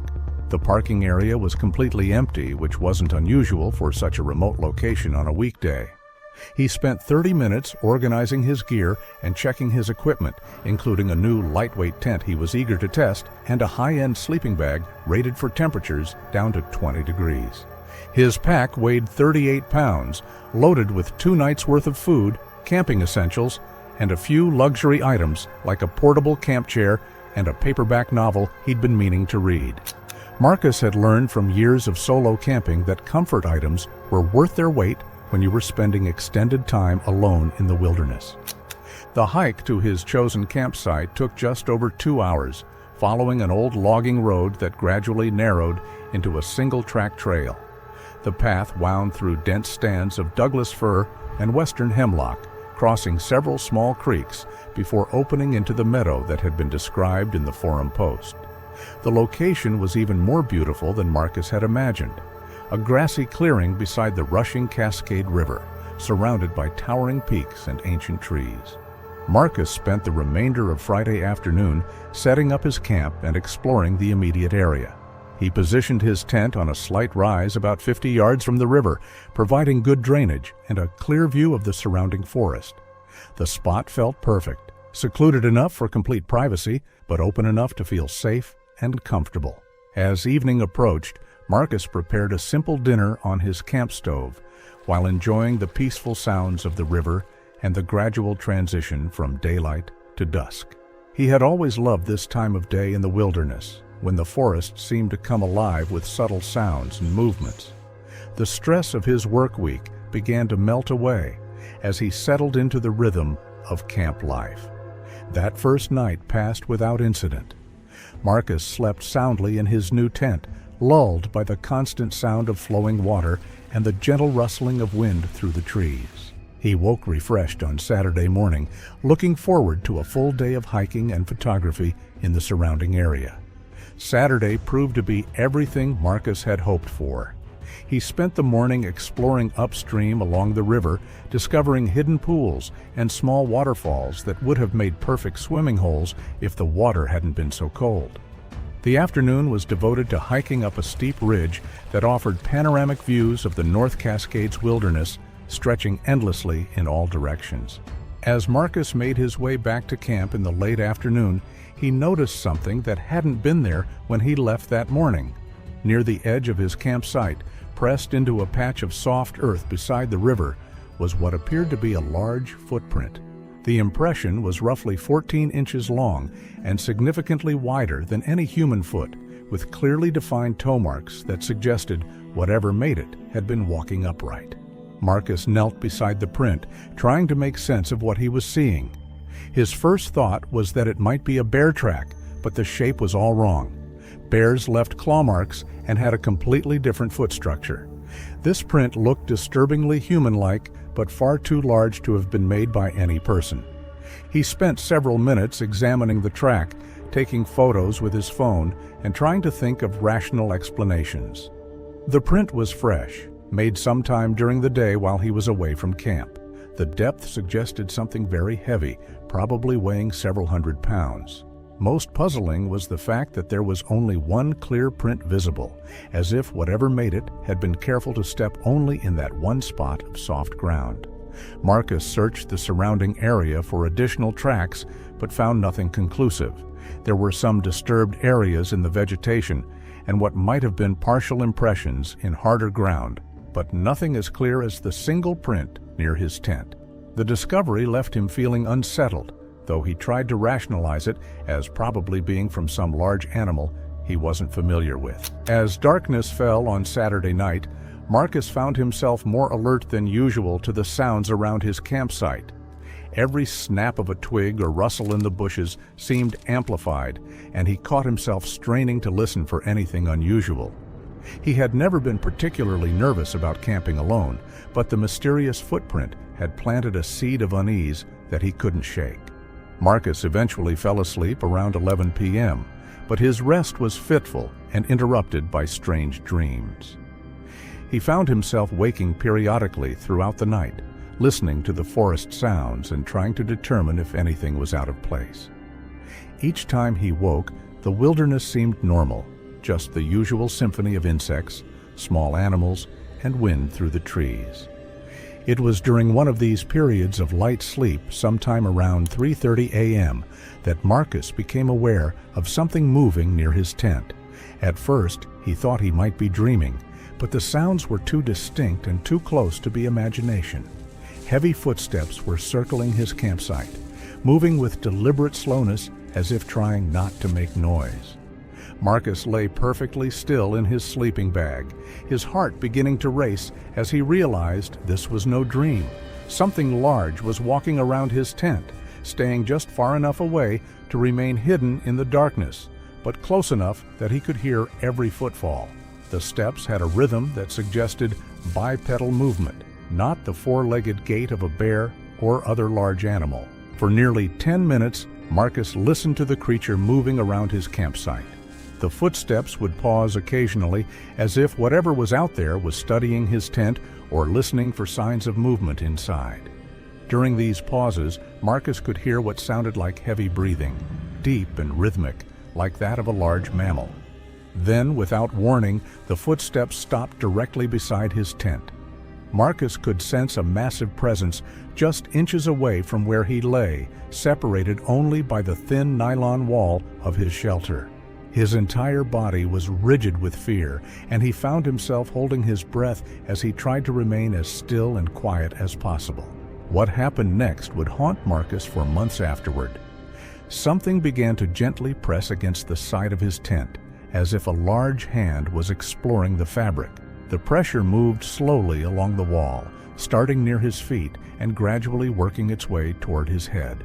Marcus could feel the tent wall bowing inward under the weight of whatever was touching it. The exploration continued for what felt like an eternity, but was probably only a few minutes. Marcus lay frozen, afraid that any movement might provoke whatever was outside his tent. The pressure was firm but not aggressive, more curious than threatening. It was as if something was trying to understand what the tent was and what might be inside it. Then came the moment that would change Marcus's life forever. As the pressure reached the area near his head, Marcus heard a sound that made his blood run cold, a low, rumbling vocalization that was unlike anything he had ever heard. It wasn't quite a growl, but it wasn't human either. The sound seemed to come from deep within a massive chest, resonating with intelligence and what could only be described as curiosity. Unable to contain his terror any longer, Marcus's body betrayed him with an involuntary gasp. The sound was barely audible, but it was enough. The pressure against his tent wall immediately stopped, and Marcus could sense the presence outside, shifting its attention directly toward where he lay. For several seconds, there was complete silence. Marcus could feel eyes watching him through the tent wall, studying him with an intelligence that was both alien and disturbingly familiar. The sensation was overwhelming, like being examined by something that understood exactly what he was, but remained completely unknown to him. Then, as suddenly as it had begun, the encounter ended. Marcus heard the heavy footsteps moving away from his tent, but instead of the careful, stealthy movement from before, the creature now moved with purpose and surprising grace. Within moments, the sounds faded into the distance, leaving Marcus alone with his racing heart and the terrifying knowledge of what had just occurred. Marcus didn't sleep for the rest of the night. He lay in his sleeping bag until dawn, listening for any sign that the creature might return. Every sound in the forest seemed magnified, every shadow outside his tent a potential threat. When the first light of morning finally appeared, Marcus had never been so grateful to see the sun. His first instinct was to pack up immediately and hike out, but daylight brought a measure of courage and curiosity that overrode his fear. Marcus needed to understand what had happened, and he knew that leaving without investigating would haunt him forever. He spent the morning carefully examining the area around his tent, looking for any evidence of his nighttime visitor. What he found exceeded his worst fears and wildest expectations. The ground around his campsite was covered with tracks, dozens of clear footprints that told the story of his encounter in disturbing detail. The prints showed that something large and bipedal had indeed circled his tent multiple times, approaching from different angles as if studying the best way to investigate. The clearest prints were near where Marcus had felt the pressure against his tent wall. These impressions showed remarkable detail. Individual toe marks, what appeared to be dermal ridges, and pressure patterns that indicated a creature of immense weight and size. Most unsettling was the depth and clarity of the prints, which suggested that whatever made them had been moving very slowly and deliberately. Marcus spent over an hour documenting the tracks with his phone camera, taking measurements and trying to create a record of what he had experienced. The prints varied in size, but averaged around 15 inches in length and 7 inches in width. The stride length suggested something much taller than a human, but walking upright like one. As he studied the evidence, Marcus began to realize the full implications of what had occurred. This wasn't a case of mistaken identity or an overactive imagination. Something unknown and intelligent had visited his campsite, examined his tent, and demonstrated a level of curiosity and restraint that was both fascinating and terrifying. The decision to stay for his planned second night was one of the most difficult Marcus had ever made. Every rational part of his mind screamed at him to pack up and leave immediately, but his curiosity and a strange sense that he had been chosen for this experience kept him rooted to the spot. He spent Sunday hiking in the surrounding area, but his mind kept returning to the events of the previous night and the possibility that they might be repeated. As evening approached on Sunday, Marcus found himself both dreading and anticipating what might happen. He prepared for bed with a mixture of fear and excitement, wondering if his mysterious visitor would return. He had positioned his phone within easy reach, hoping to capture audio or video evidence if another encounter occurred. Sunday night passed without incident, much to Marcus's relief and slight disappointment. He slept better than he had expected, though he remained alert to every sound throughout the night. When morning came, he found no new tracks around his campsite, suggesting that whatever had visited him on Saturday night had moved on or lost interest. Marcus packed up his camp on Monday morning with mixed emotions. Part of him was relieved to be leaving the site of such a terrifying experience, but another part felt like he was walking away from the most significant event of his life. The drive back to Seattle gave him time to process what had happened and decide what to do with his incredible story. His first instinct was to keep the experience to himself. Marcus knew that telling people about his encounter would likely result in skepticism, ridicule, or worse. His career in tech required a reputation for rational thinking and logical problem-solving. Claiming to have been visited by Bigfoot would not enhance his professional standing, but the evidence was too compelling to ignore. Marcus had dozens of clear photographs of the footprints, and the memory of his encounter was burned into his consciousness with perfect clarity. He began researching similar experiences online, discovering a vast community of people who had reported comparable encounters throughout the Pacific Northwest. Dr. Sarah Mitchell, a wildlife biologist at the University of Washington who had been quietly studying Bigfoot reports for over a decade, became Marcus's first contact in the scientific community. She had seen countless hoaxes and misidentifications, but Marcus's photographs and detailed account impressed her with their consistency and credibility. Dr. Mitchell explained that Marcus's experience fit a pattern she had been documenting for years. Encounters that suggested these creatures were not only real, but possessed a level of intelligence and curiosity that mainstream science was reluctant to acknowledge.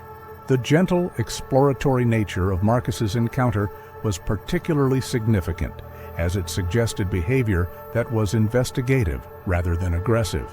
The analysis of Marcus's footprint photographs revealed details that would be nearly impossible to fabricate. The print showed anatomical features consistent with a large bipedal primate, including pressure patterns that indicated how weight was distributed during walking. Most compelling were the dermal ridges visible in several of the clearest prints, details that would require sophisticated knowledge of primate anatomy to fake convincingly. Marcus's story began to spread through the cryptozoology community, attracting attention from researchers around the world. His account was notable not just for the physical evidence he had collected, but for the intimate nature of his encounter. Most Bigfoot sightings involve brief glimpses of creatures at a distance. Marcus had experienced prolonged close contact that provided unprecedented insights into the behavior of these mysterious beings. The psychological impact of his experience was profound. Marcus found himself changed by his encounter, more aware of the mysteries that still existed in the natural world, and less certain about the boundaries between the known and unknown. His weekend camping trips took on new meaning as he searched for additional evidence and hoped for another encounter with the creature that had visited his tent. 6 months after his original experience, Marcus returned to the same campsite, hoping to find additional evidence or perhaps encounter his mysterious visitor again. The location looked exactly as he remembered, but despite spending 3 nights in the same spot, nothing unusual occurred. The creature, whatever it was, had moved on or chosen not to reveal itself again. Marcus's encounter has become one of the most well-documented and credible Bigfoot reports in recent years.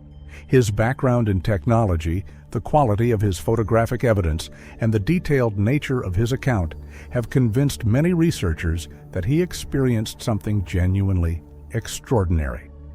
The gentle, curious behavior he described has added new dimensions to our understanding of how these creatures might interact with humans. The creature that visited Marcus's tent on that August night in 2022 remains as mysterious as ever. But the brief contact between human and unknown being has provided a glimpse into a hidden world that exists parallel to our own, reminding us that even in our modern age of scientific advancement, the wilderness still holds secrets that challenge our understanding of what's possible. Marcus continues to camp in the North Cascades, always hoping for another encounter, but never again experiencing anything like that terrifying and wonderful night when something unknown chose to investigate his tent.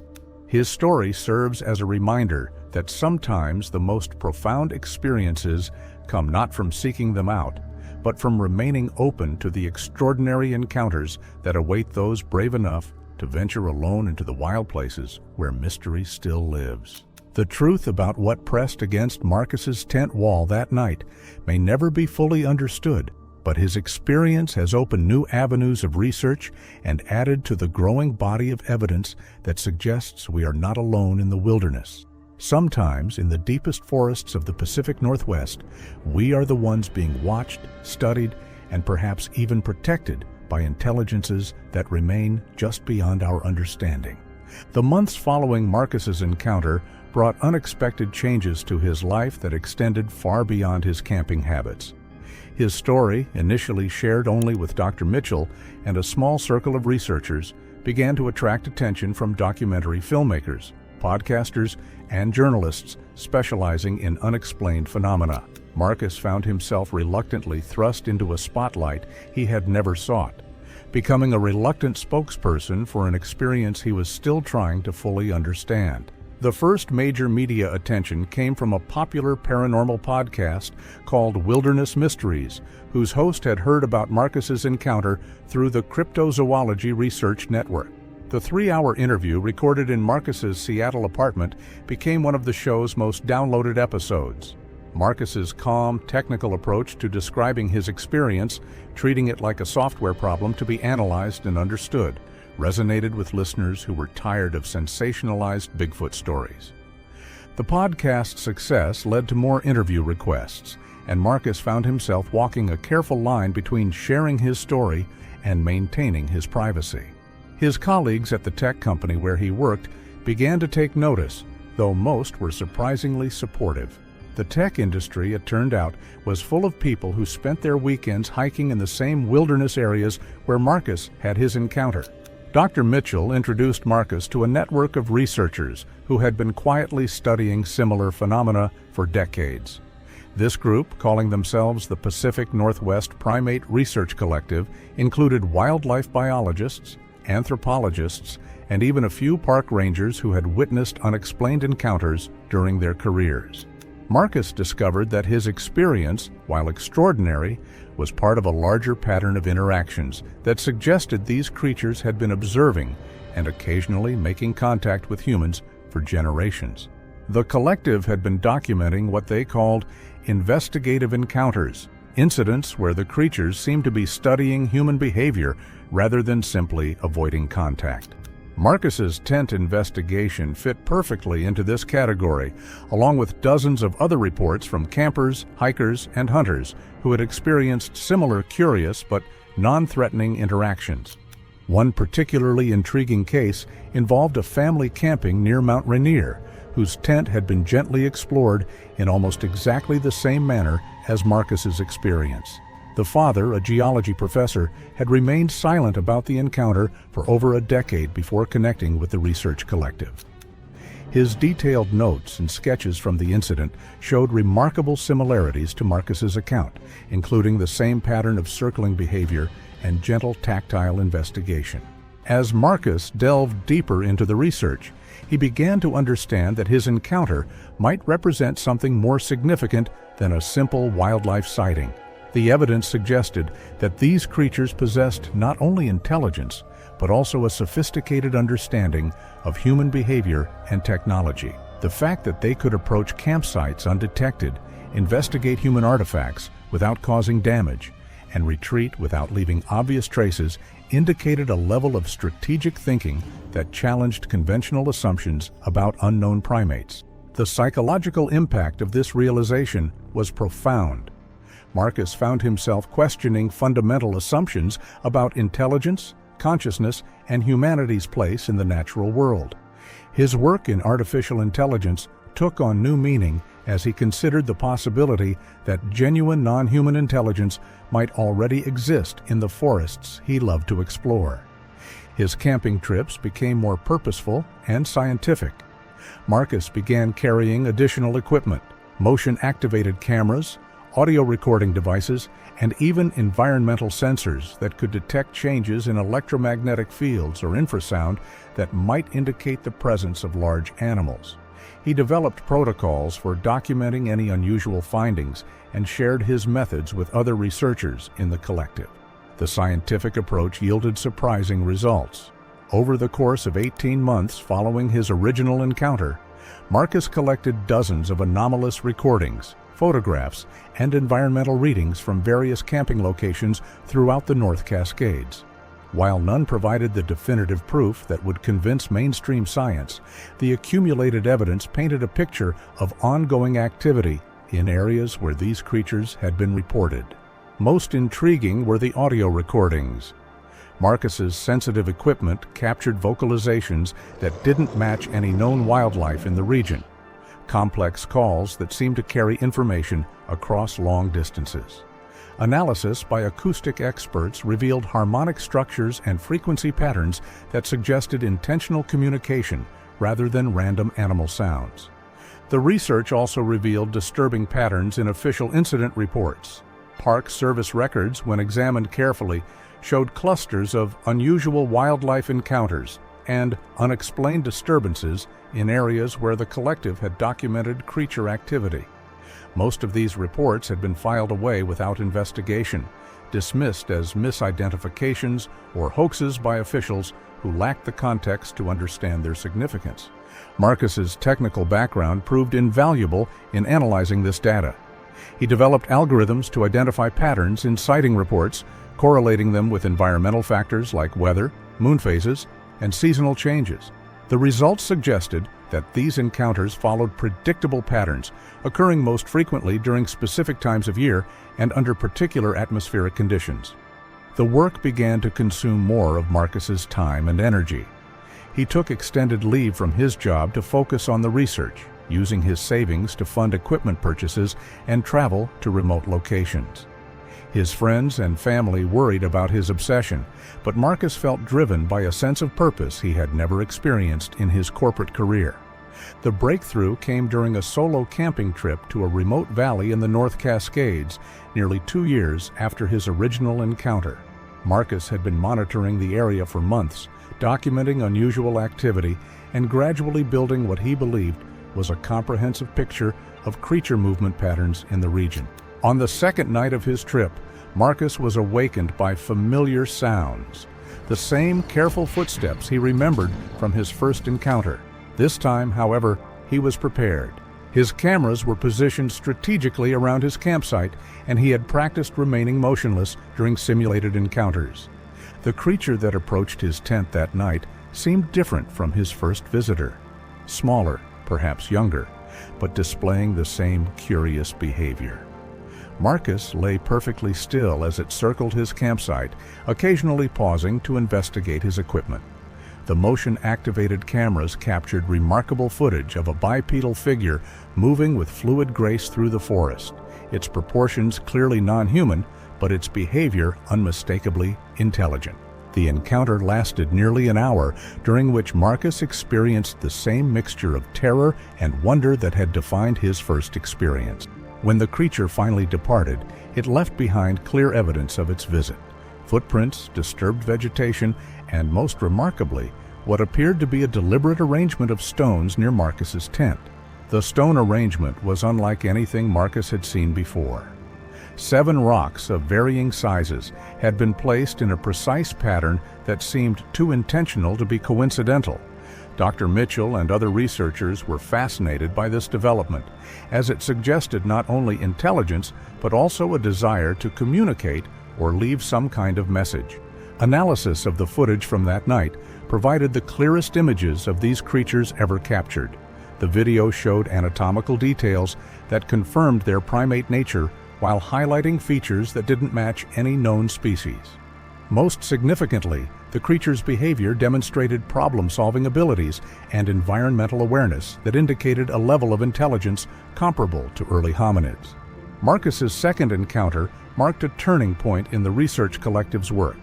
The quality of evidence he had gathered, combined with similar findings from other researchers, began to attract attention from mainstream scientists who had previously dismissed Bigfoot research as pseudoscience. A small but growing number of primatologists, anthropologists, and wildlife biologists began to acknowledge that the accumulated evidence deserved serious scientific investigation. The implications of this shift were profound. If these creatures were real, they represented either an unknown species of primate or possibly a surviving population of archaic hominids that had adapted to life in North America's most remote wilderness areas. Either possibility would revolutionize our understanding of primate evolution and human prehistory. Marcus's journey from skeptical camper to dedicated researcher illustrates how a single extraordinary experience can reshape an entire life. His encounters have contributed to a growing body of evidence that suggests the wilderness of the Pacific Northwest harbors secrets that challenge our most basic assumptions about the natural world. The creatures that visited Marcus's tent remain as mysterious as ever, but their brief interactions with one curious human have opened new avenues of scientific inquiry and reminded us that even in our age of satellite imagery and GPS tracking, the wild places of our world still hold wonders that await discovery.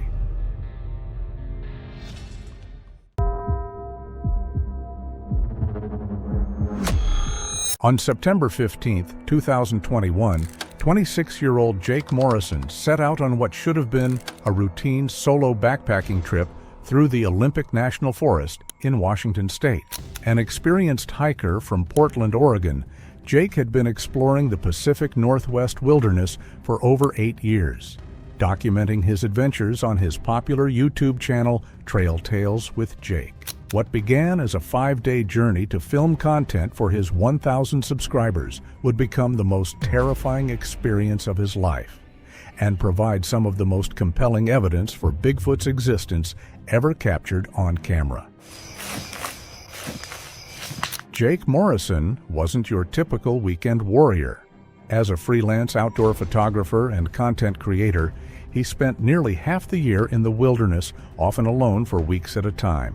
His apartment in Portland was more like a gear storage facility, packed with cameras, camping equipment, and maps of remote trails throughout Oregon and Washington. Friends often joked that Jake was more comfortable sleeping under the stars than in his own bed, and they weren't wrong. The Olympic Peninsula had always held a special fascination for Jake. Its vast expanses of old-growth forest, rugged coastline, and minimal human presence made it perfect for the kind of immersive wilderness content his audience craved. He had hiked sections of the peninsula before, but never attempted the remote Quinault River Trail system that would be his destination for this September trip. Jake's plan was ambitious, but well within his capabilities. He intended to hike 37 miles over 5 days, following the Quinault River deep into the heart of the Olympic wilderness. The trail would take him through some of the most pristine temperate rainforest in North America, past ancient cedar groves and hidden waterfalls that few people ever see. His goal was to document the changing seasons and capture the ethereal beauty of the Pacific Northwest autumn. What Jake didn't know was that the Quinault River Valley had a long history of unexplained encounters. Local Native American tribes, particularly the Quinault Nation, had stories going back generations about the Siatko, large, hairy beings that lived deep in the forest and occasionally revealed themselves to humans. More recently, the area had generated dozens of Bigfoot sighting reports, though most were dismissed by authorities as misidentifications or hoaxes. Jake arrived at the Graves Creek trailhead at 7:30 a.m. on September 15, 2021. The parking area was empty except for one other vehicle, unusual for a Wednesday morning, but not uncommon for such a remote location. He spent 20 minutes organizing his gear and checking his camera equipment, including the GoPro Hero 9 mounted on his chest harness and a handheld Sony A7R4 for still photography. His pack weighed 42 pounds, loaded with 5 days of food, camping gear, and enough camera equipment to document every aspect of his journey. Jake had learned from years of solo hiking that preparation was everything. He carried emergency communication devices, water purification tablets, and enough backup batteries to keep his cameras running for a week. The first day of hiking was exactly what Jake had hoped for. The Quinault River Trail wound through cathedral-like groves of Douglas fir and western red cedar, some over 800 years old. His chest-mounted GoPro captured the dappled sunlight filtering through the canopy while he provided commentary for his future video. Jake's voice was clear on the recording as he paused beside a massive cedar, explaining how you could hike for hours without seeing another person, experiencing just yourself and the forest the way it had been for thousands of years. By 4:15 p.m., Jake had covered 8 miles and reached his planned campsite beside Pony Creek. The location was perfect, a small clearing with access to fresh water and enough flat ground for his ultralight tent. As was his routine, Jake spent the first hour setting up camp and organizing his gear before beginning his evening photography session. It was during this golden hour shoot that Jake first noticed something unusual. While reviewing photos on his camera's LCD screen, he spotted what appeared to be a large, dark shape in the background of several images. The shape was partially obscured by trees and could have been a stump or shadow, but something about it bothered him. Jake muttered to himself about how weird it was, zooming in on the image. The shape seemed too tall and narrow to be a stump, and it appeared in 3 consecutive photos taken from slightly different angles. More puzzling, Jake couldn't remember seeing anything that large when he was composing the shots. As darkness fell, Jake prepared dinner on his lightweight camp stove while his cameras continued recording.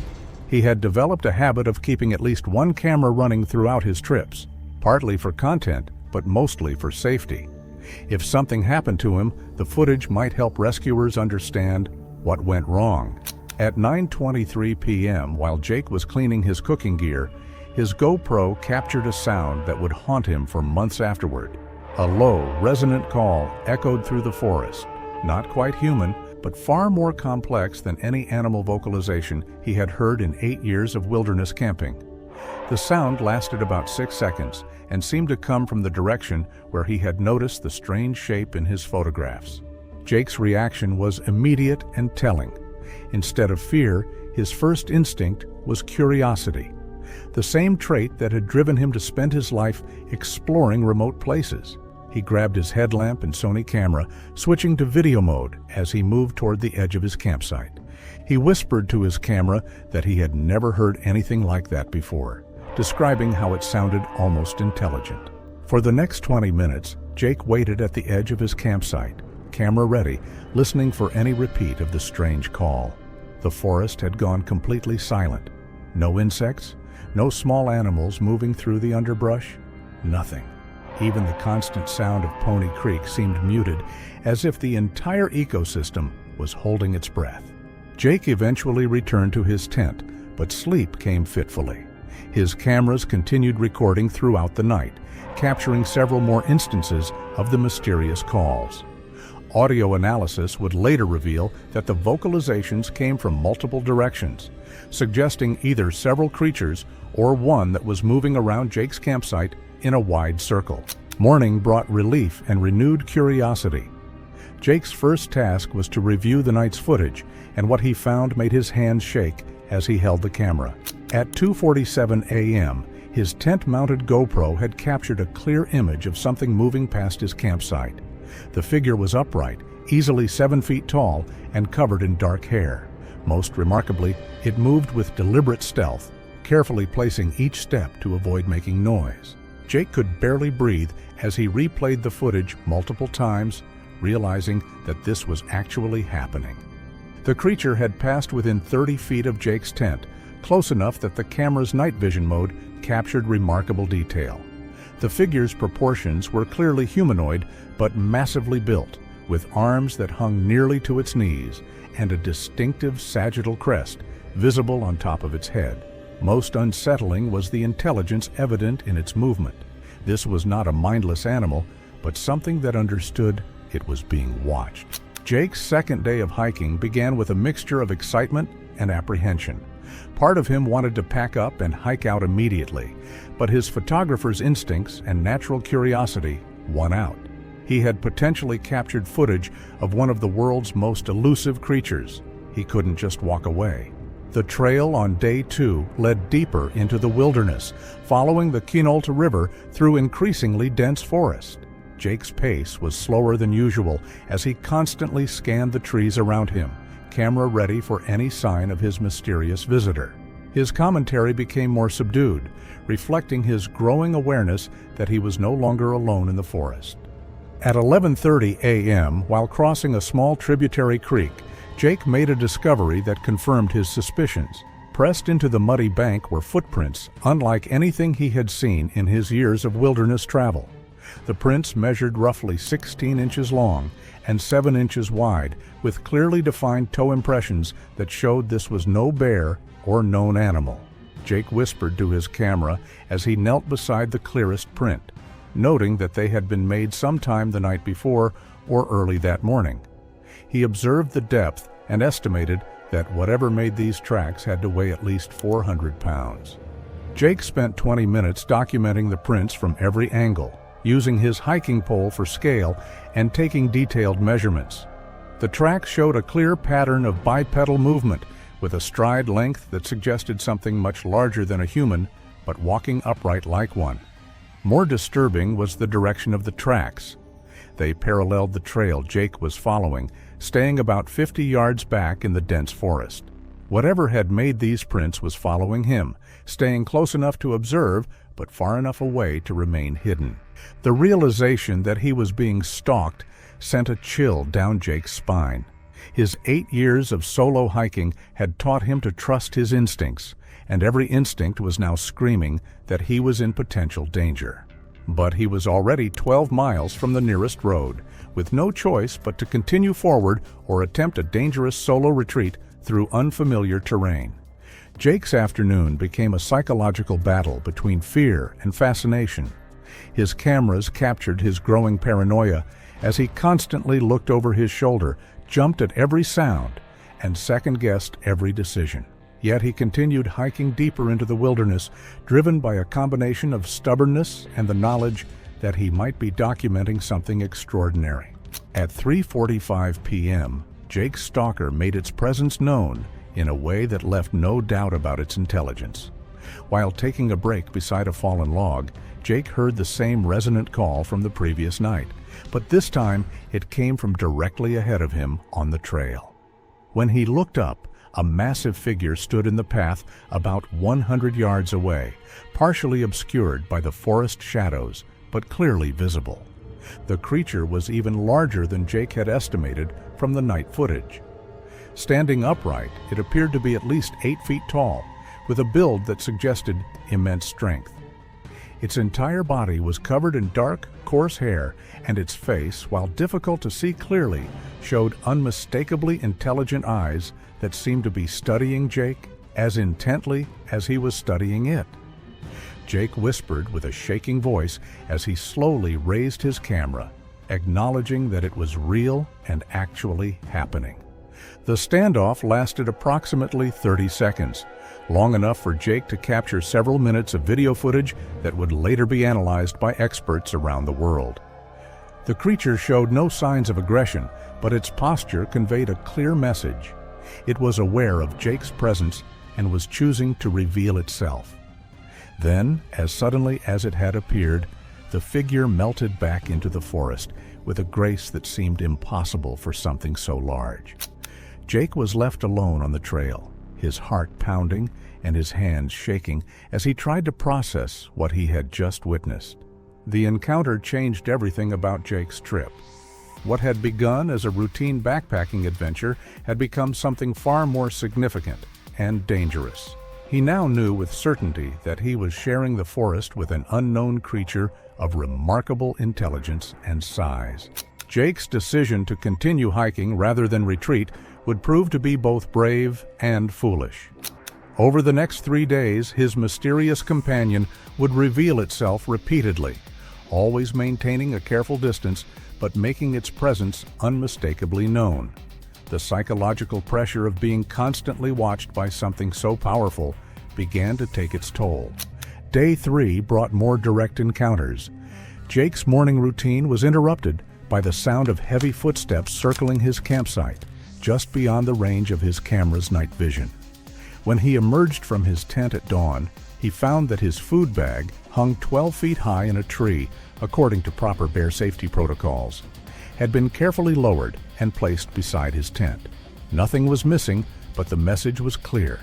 His stalker could have taken anything it wanted. Jake told his camera that this was getting really weird, his voice tight with stress. He described how it seemed like the creature was trying to communicate or something, but he didn't know what it wanted. The trail on day 3 led through some of the most remote wilderness in the Olympic Peninsula. Jake saw no other hikers, no aircraft overhead, no signs of human presence except the faint path beneath his feet. His isolation was complete, shared only with a creature that seemed to exist outside the boundaries of known science.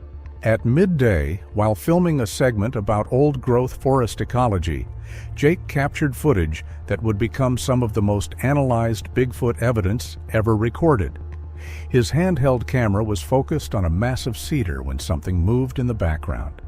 A dark figure that stepped briefly into view before disappearing behind another tree. The figure was clearly the same creature Jake had been encountering, but this footage showed it in daylight with remarkable clarity. Its human-like posture was unmistakable, as was the intelligence evident in how it used the forest cover to remain mostly hidden while still allowing itself to be seen.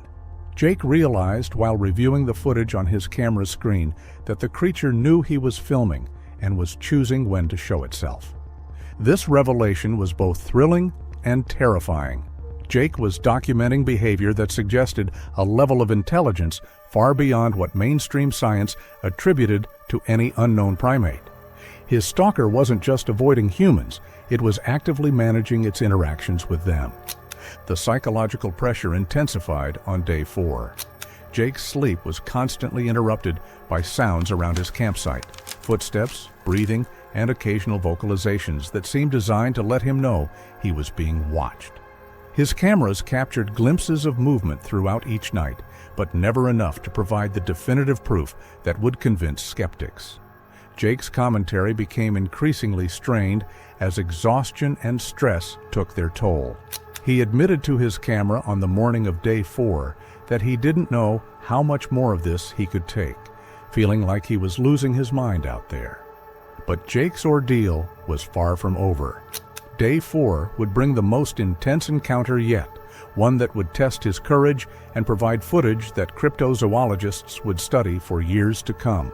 The trail on day 4 climbed steadily toward Enchanted Valley, a remote alpine meadow surrounded by towering peaks. As Jake gained elevation, the forest began to thin, providing less cover for his mysterious companion. He hoped this might mean an end to the constant surveillance, but he was wrong. At 2:30 p.m., while crossing an open meadow, Jake heard the now familiar call echoing off the surrounding mountains. But this time, the sound came from multiple directions, at least 3 different sources positioned around the meadow's perimeter. Jake realized with growing alarm that he wasn't being followed by one creature, but by several. He whispered to his camera that there was more than one, slowly turning to scan the tree line and realizing they had him surrounded. The meadow crossing became the longest 10 minutes of Jake's life. He could feel eyes watching him from the forest edge, and his cameras captured several glimpses of large, dark shapes moving between the trees. The creatures were coordinating their movements, staying hidden while maintaining visual contact with their human visitor. Jake reached the far side of the meadow without incident, but the message was clear. He was completely at the mercy of beings that could have overwhelmed him at any time. Their restraint suggested either benevolent intentions or a level of strategic thinking that was deeply unsettling. The final night of Jake's trip brought the most dramatic encounter yet. Camped beside a small alpine lake, Jake was awakened at 3:15 a.m. by the sound of something large moving through his campsite. His tent-mounted camera captured a figure approaching to within 10 feet of where he lay, close enough that he could hear its breathing through the thin nylon walls. The creature stayed beside Jake's tent for nearly 20 minutes, occasionally making soft vocalizations that sounded almost conversational. Jake lay perfectly still, his heart pounding so loudly he was sure the creature could hear it. The footage from that night would later reveal remarkable details about the being's physical characteristics and behavior. When Jake finally worked up the courage to peer through his tent's mesh window, he found himself looking directly into a face that would haunt his dreams for months afterward. The creature's eyes reflected his headlamp's light, showing an intelligence that was unmistakably aware and curious. For several seconds, human and unknown beings studied each other through the thin barrier of the tent wall. Then, as if satisfied with what it had learned, the creature withdrew into the darkness, leaving Jake alone with the knowledge that he had just experienced something that would change his life forever. Jake's final day of hiking was a blur of exhaustion and relief. The creatures that had followed him for 4 days seemed to have withdrawn, perhaps satisfied that he was leaving their territory. His pace was faster than usual, driven by a desperate desire to return to the familiar world of roads and cell phone signals. The Graves Creek trailhead appeared through the trees like a vision of salvation. Jake's truck sat exactly where he had left it 5 days earlier, but he felt like a completely different person from the one who had started this journey. His cameras contained footage that would challenge everything science thought it knew about the wilderness of the Pacific Northwest. Jake's first stop after leaving the trailhead was the Quinault Ranger Station, where he reported his encounters to skeptical but professional park rangers. His footage was copied and forwarded to wildlife biologists and law enforcement agencies, beginning a chain of analysis that would eventually reach the highest levels of government. The drive back to Portland gave Jake time to process what he had experienced. By the time he reached his apartment, he had made a decision that would define the rest of his life. He would dedicate himself to understanding and documenting the creatures he had encountered, regardless of the personal cost or professional ridicule that might follow. Jake's first week back in Portland was a whirlwind of sleepless nights and obsessive video review. He had captured over 40 hours of footage during his 5-day trip, and hidden within that material were dozens of brief glimpses, sounds, and anomalies that painted a picture of intelligence beyond anything he had imagined possible in the wilderness. The clearest footage came from his final night, when the creature had approached his tent. Frame-by-frame analysis revealed details that made Jake's hands shake as he worked at his computer. The being's facial features showed a blend of human and ape characteristics, but the eyes held an awareness that transcended both. When enhanced and slowed down, the creature's vocalizations revealed complex tonal patterns that suggested structured communication. Jake's YouTube channel had always focused on the beauty and solitude of wilderness hiking, but now he faced an impossible decision. Publishing his Bigfoot footage would transform his life in ways he couldn't predict. His credibility as an outdoor educator would be questioned. His peaceful hiking adventures would become media circuses, and he would forever be known as that Bigfoot guy, rather than the serious nature photographer he had worked years to become. But the evidence was too compelling to ignore. Jake had always prided himself on honesty with his audience, and hiding this discovery felt like a betrayal of everything he stood for. After a week of agonizing deliberation, he made his choice.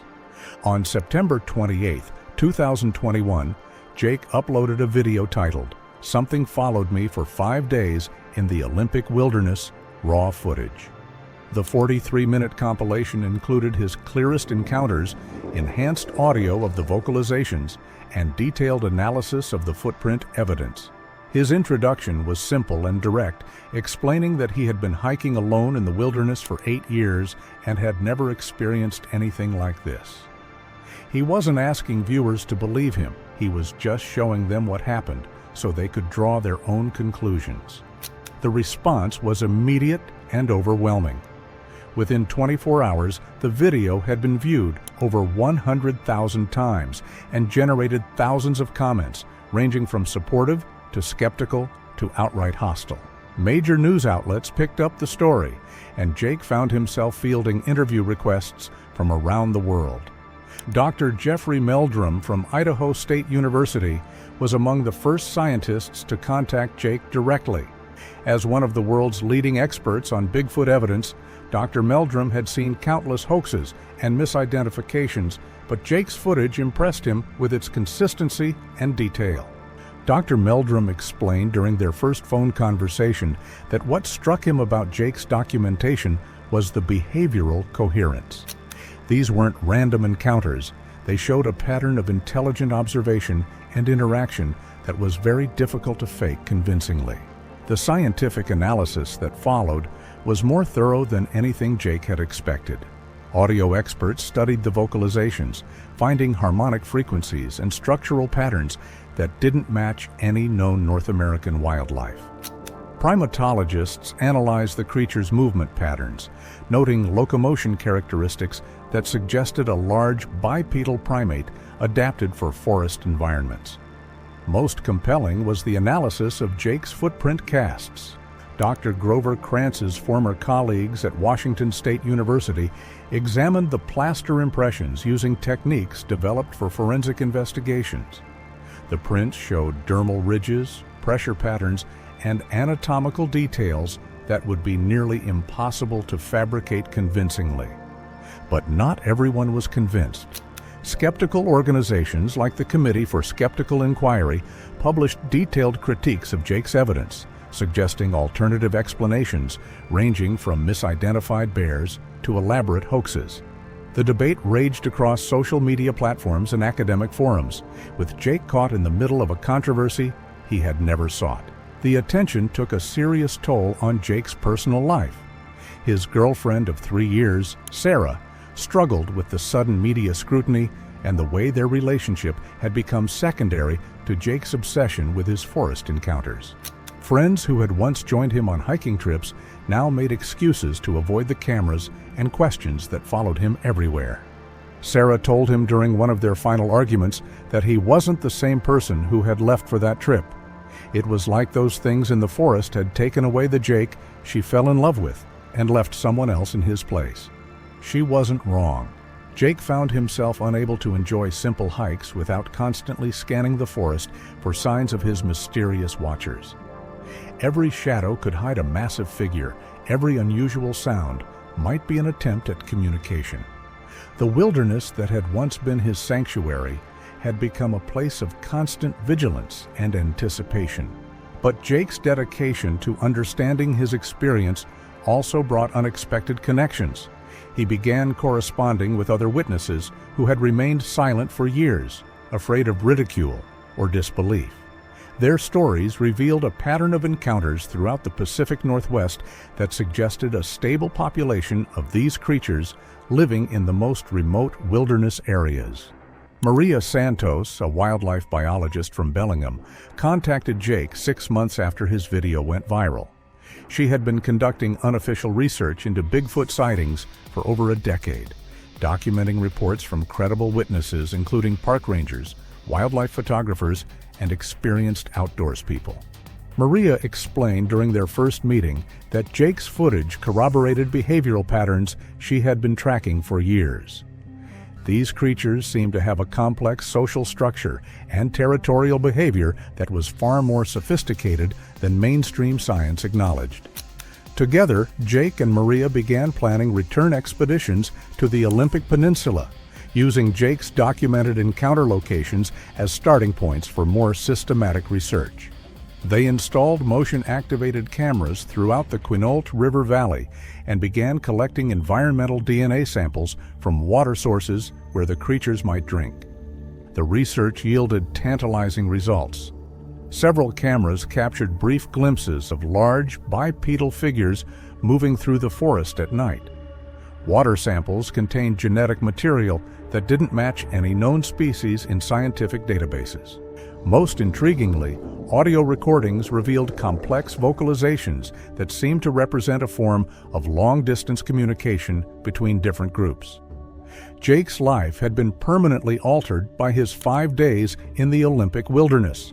His YouTube channel evolved from hiking entertainment to serious cryptozoological research, attracting a global audience of researchers, witnesses, and curious observers. He published a book about his experience, Followed: 5 Days with the Unknown, which became a bestseller in the cryptozoology community. But success came with a price. Jake's relationships suffered under the weight of his obsession, and his mental health struggled with the constant pressure of being a public figure in a controversial field. He began working with a therapist who specialized in trauma recovery, learning to process the psychological impact of his encounters. His therapist, Dr. Rebecca Chen, explained that what he had experienced was a form of contact with an intelligence that existed outside normal understanding. It was natural that such an encounter would fundamentally change how he saw the world and his place in it. 3 years after his original encounter, Jake continues to research and document evidence of Bigfoot in the Pacific Northwest. His work has contributed to a growing body of scientific literature that suggests these creatures may represent a surviving population of ancient hominids that have adapted to life in North America's most remote wilderness areas. The creatures that followed Jake for 5 days in September 2021 remain as mysterious as ever, but their brief interaction with one curious human has opened a window into a hidden world that exists parallel to our own. reminding us that even in our modern age of satellite imagery and GPS tracking, the wilderness still holds secrets that challenge our understanding of what's possible. Jake's story serves as a reminder that sometimes the most profound discoveries come not from seeking them out, but from remaining open to the unexpected encounters that await those brave enough to venture alone into the wild places where mystery still lives. Thanks for watching. Want to watch more? Click on your screen now.